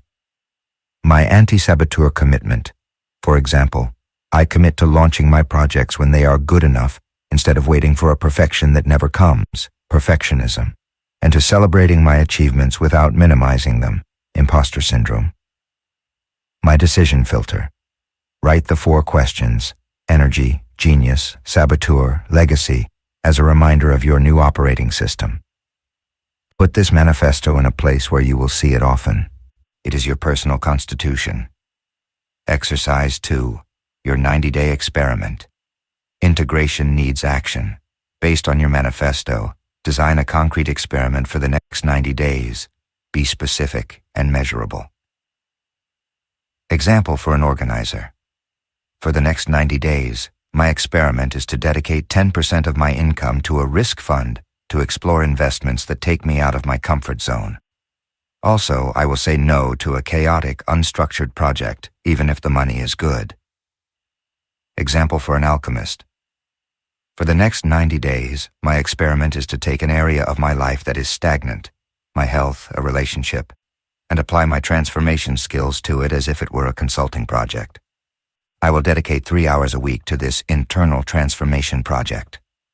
Write your experiment. Share it with a trusted person if it helps you commit. And begin. Living from your DNA is not a destination you arrive at. It is a daily practice of alignment, a constant dance between your inner and outer world, between your intention and the universe's response. It is not about predicting the future. It is about becoming the kind of person who can prosper in any future, because you are operating from the most secure, stable, and powerful source that exists, your own authentic nature. Our journey began with the paradox of effort, with the frustrating feeling of swimming against the current. We started from a world full of someone else's maps and universal formulas that promised a treasure that, for many, never arrived. We have traveled together into the depths of your being to find a different map, the map inscribed in your own DNA. You have discovered that you are not a foot soldier who must follow orders, but a genius with a unique superpower. You have learned to listen to the signals of your vocation, to dismantle the beliefs and saboteurs that held you back, and to design a life where you can operate from the state of flow. And upon reaching the end of this path, the very definition of wealth has been transformed. Money, we have discovered, is not a destination to be chased. It is not a trophy to be won. It is not a measure of your worth as a human being. Money is simply energy. It is an echo. It is the natural and inevitable consequence of the value you emit when you are in perfect alignment with your genius. It is the applause the universe gives you for having the courage to be yourself. Your job, therefore, has never been to make money. Your true job is to discover, accept, and fully express your unique genius. If you do that, money will flow to you, not as a struggle, but as a resonance. This journey does not end here. It has just begun. Your first task is simple. Look at the 90-day experiment you designed, and take the first smallest possible step today. That step is what transforms knowledge into wisdom. It is what turns potential into prosperity. Brief pause in the narration. The background music remains very soft. If this journey has resonated with you and you wish to continue deciphering the codes of a life with purpose, we invite you to subscribe to our channel, Path of Knowledge. A like on this audiobook helps us enormously to know that this content has been of value to you. And if you believe this message could be the key that someone else needs to unlock their own DNA, we encourage you to share it. Thank you for your time, your trust, and your courage to look within. See you next time.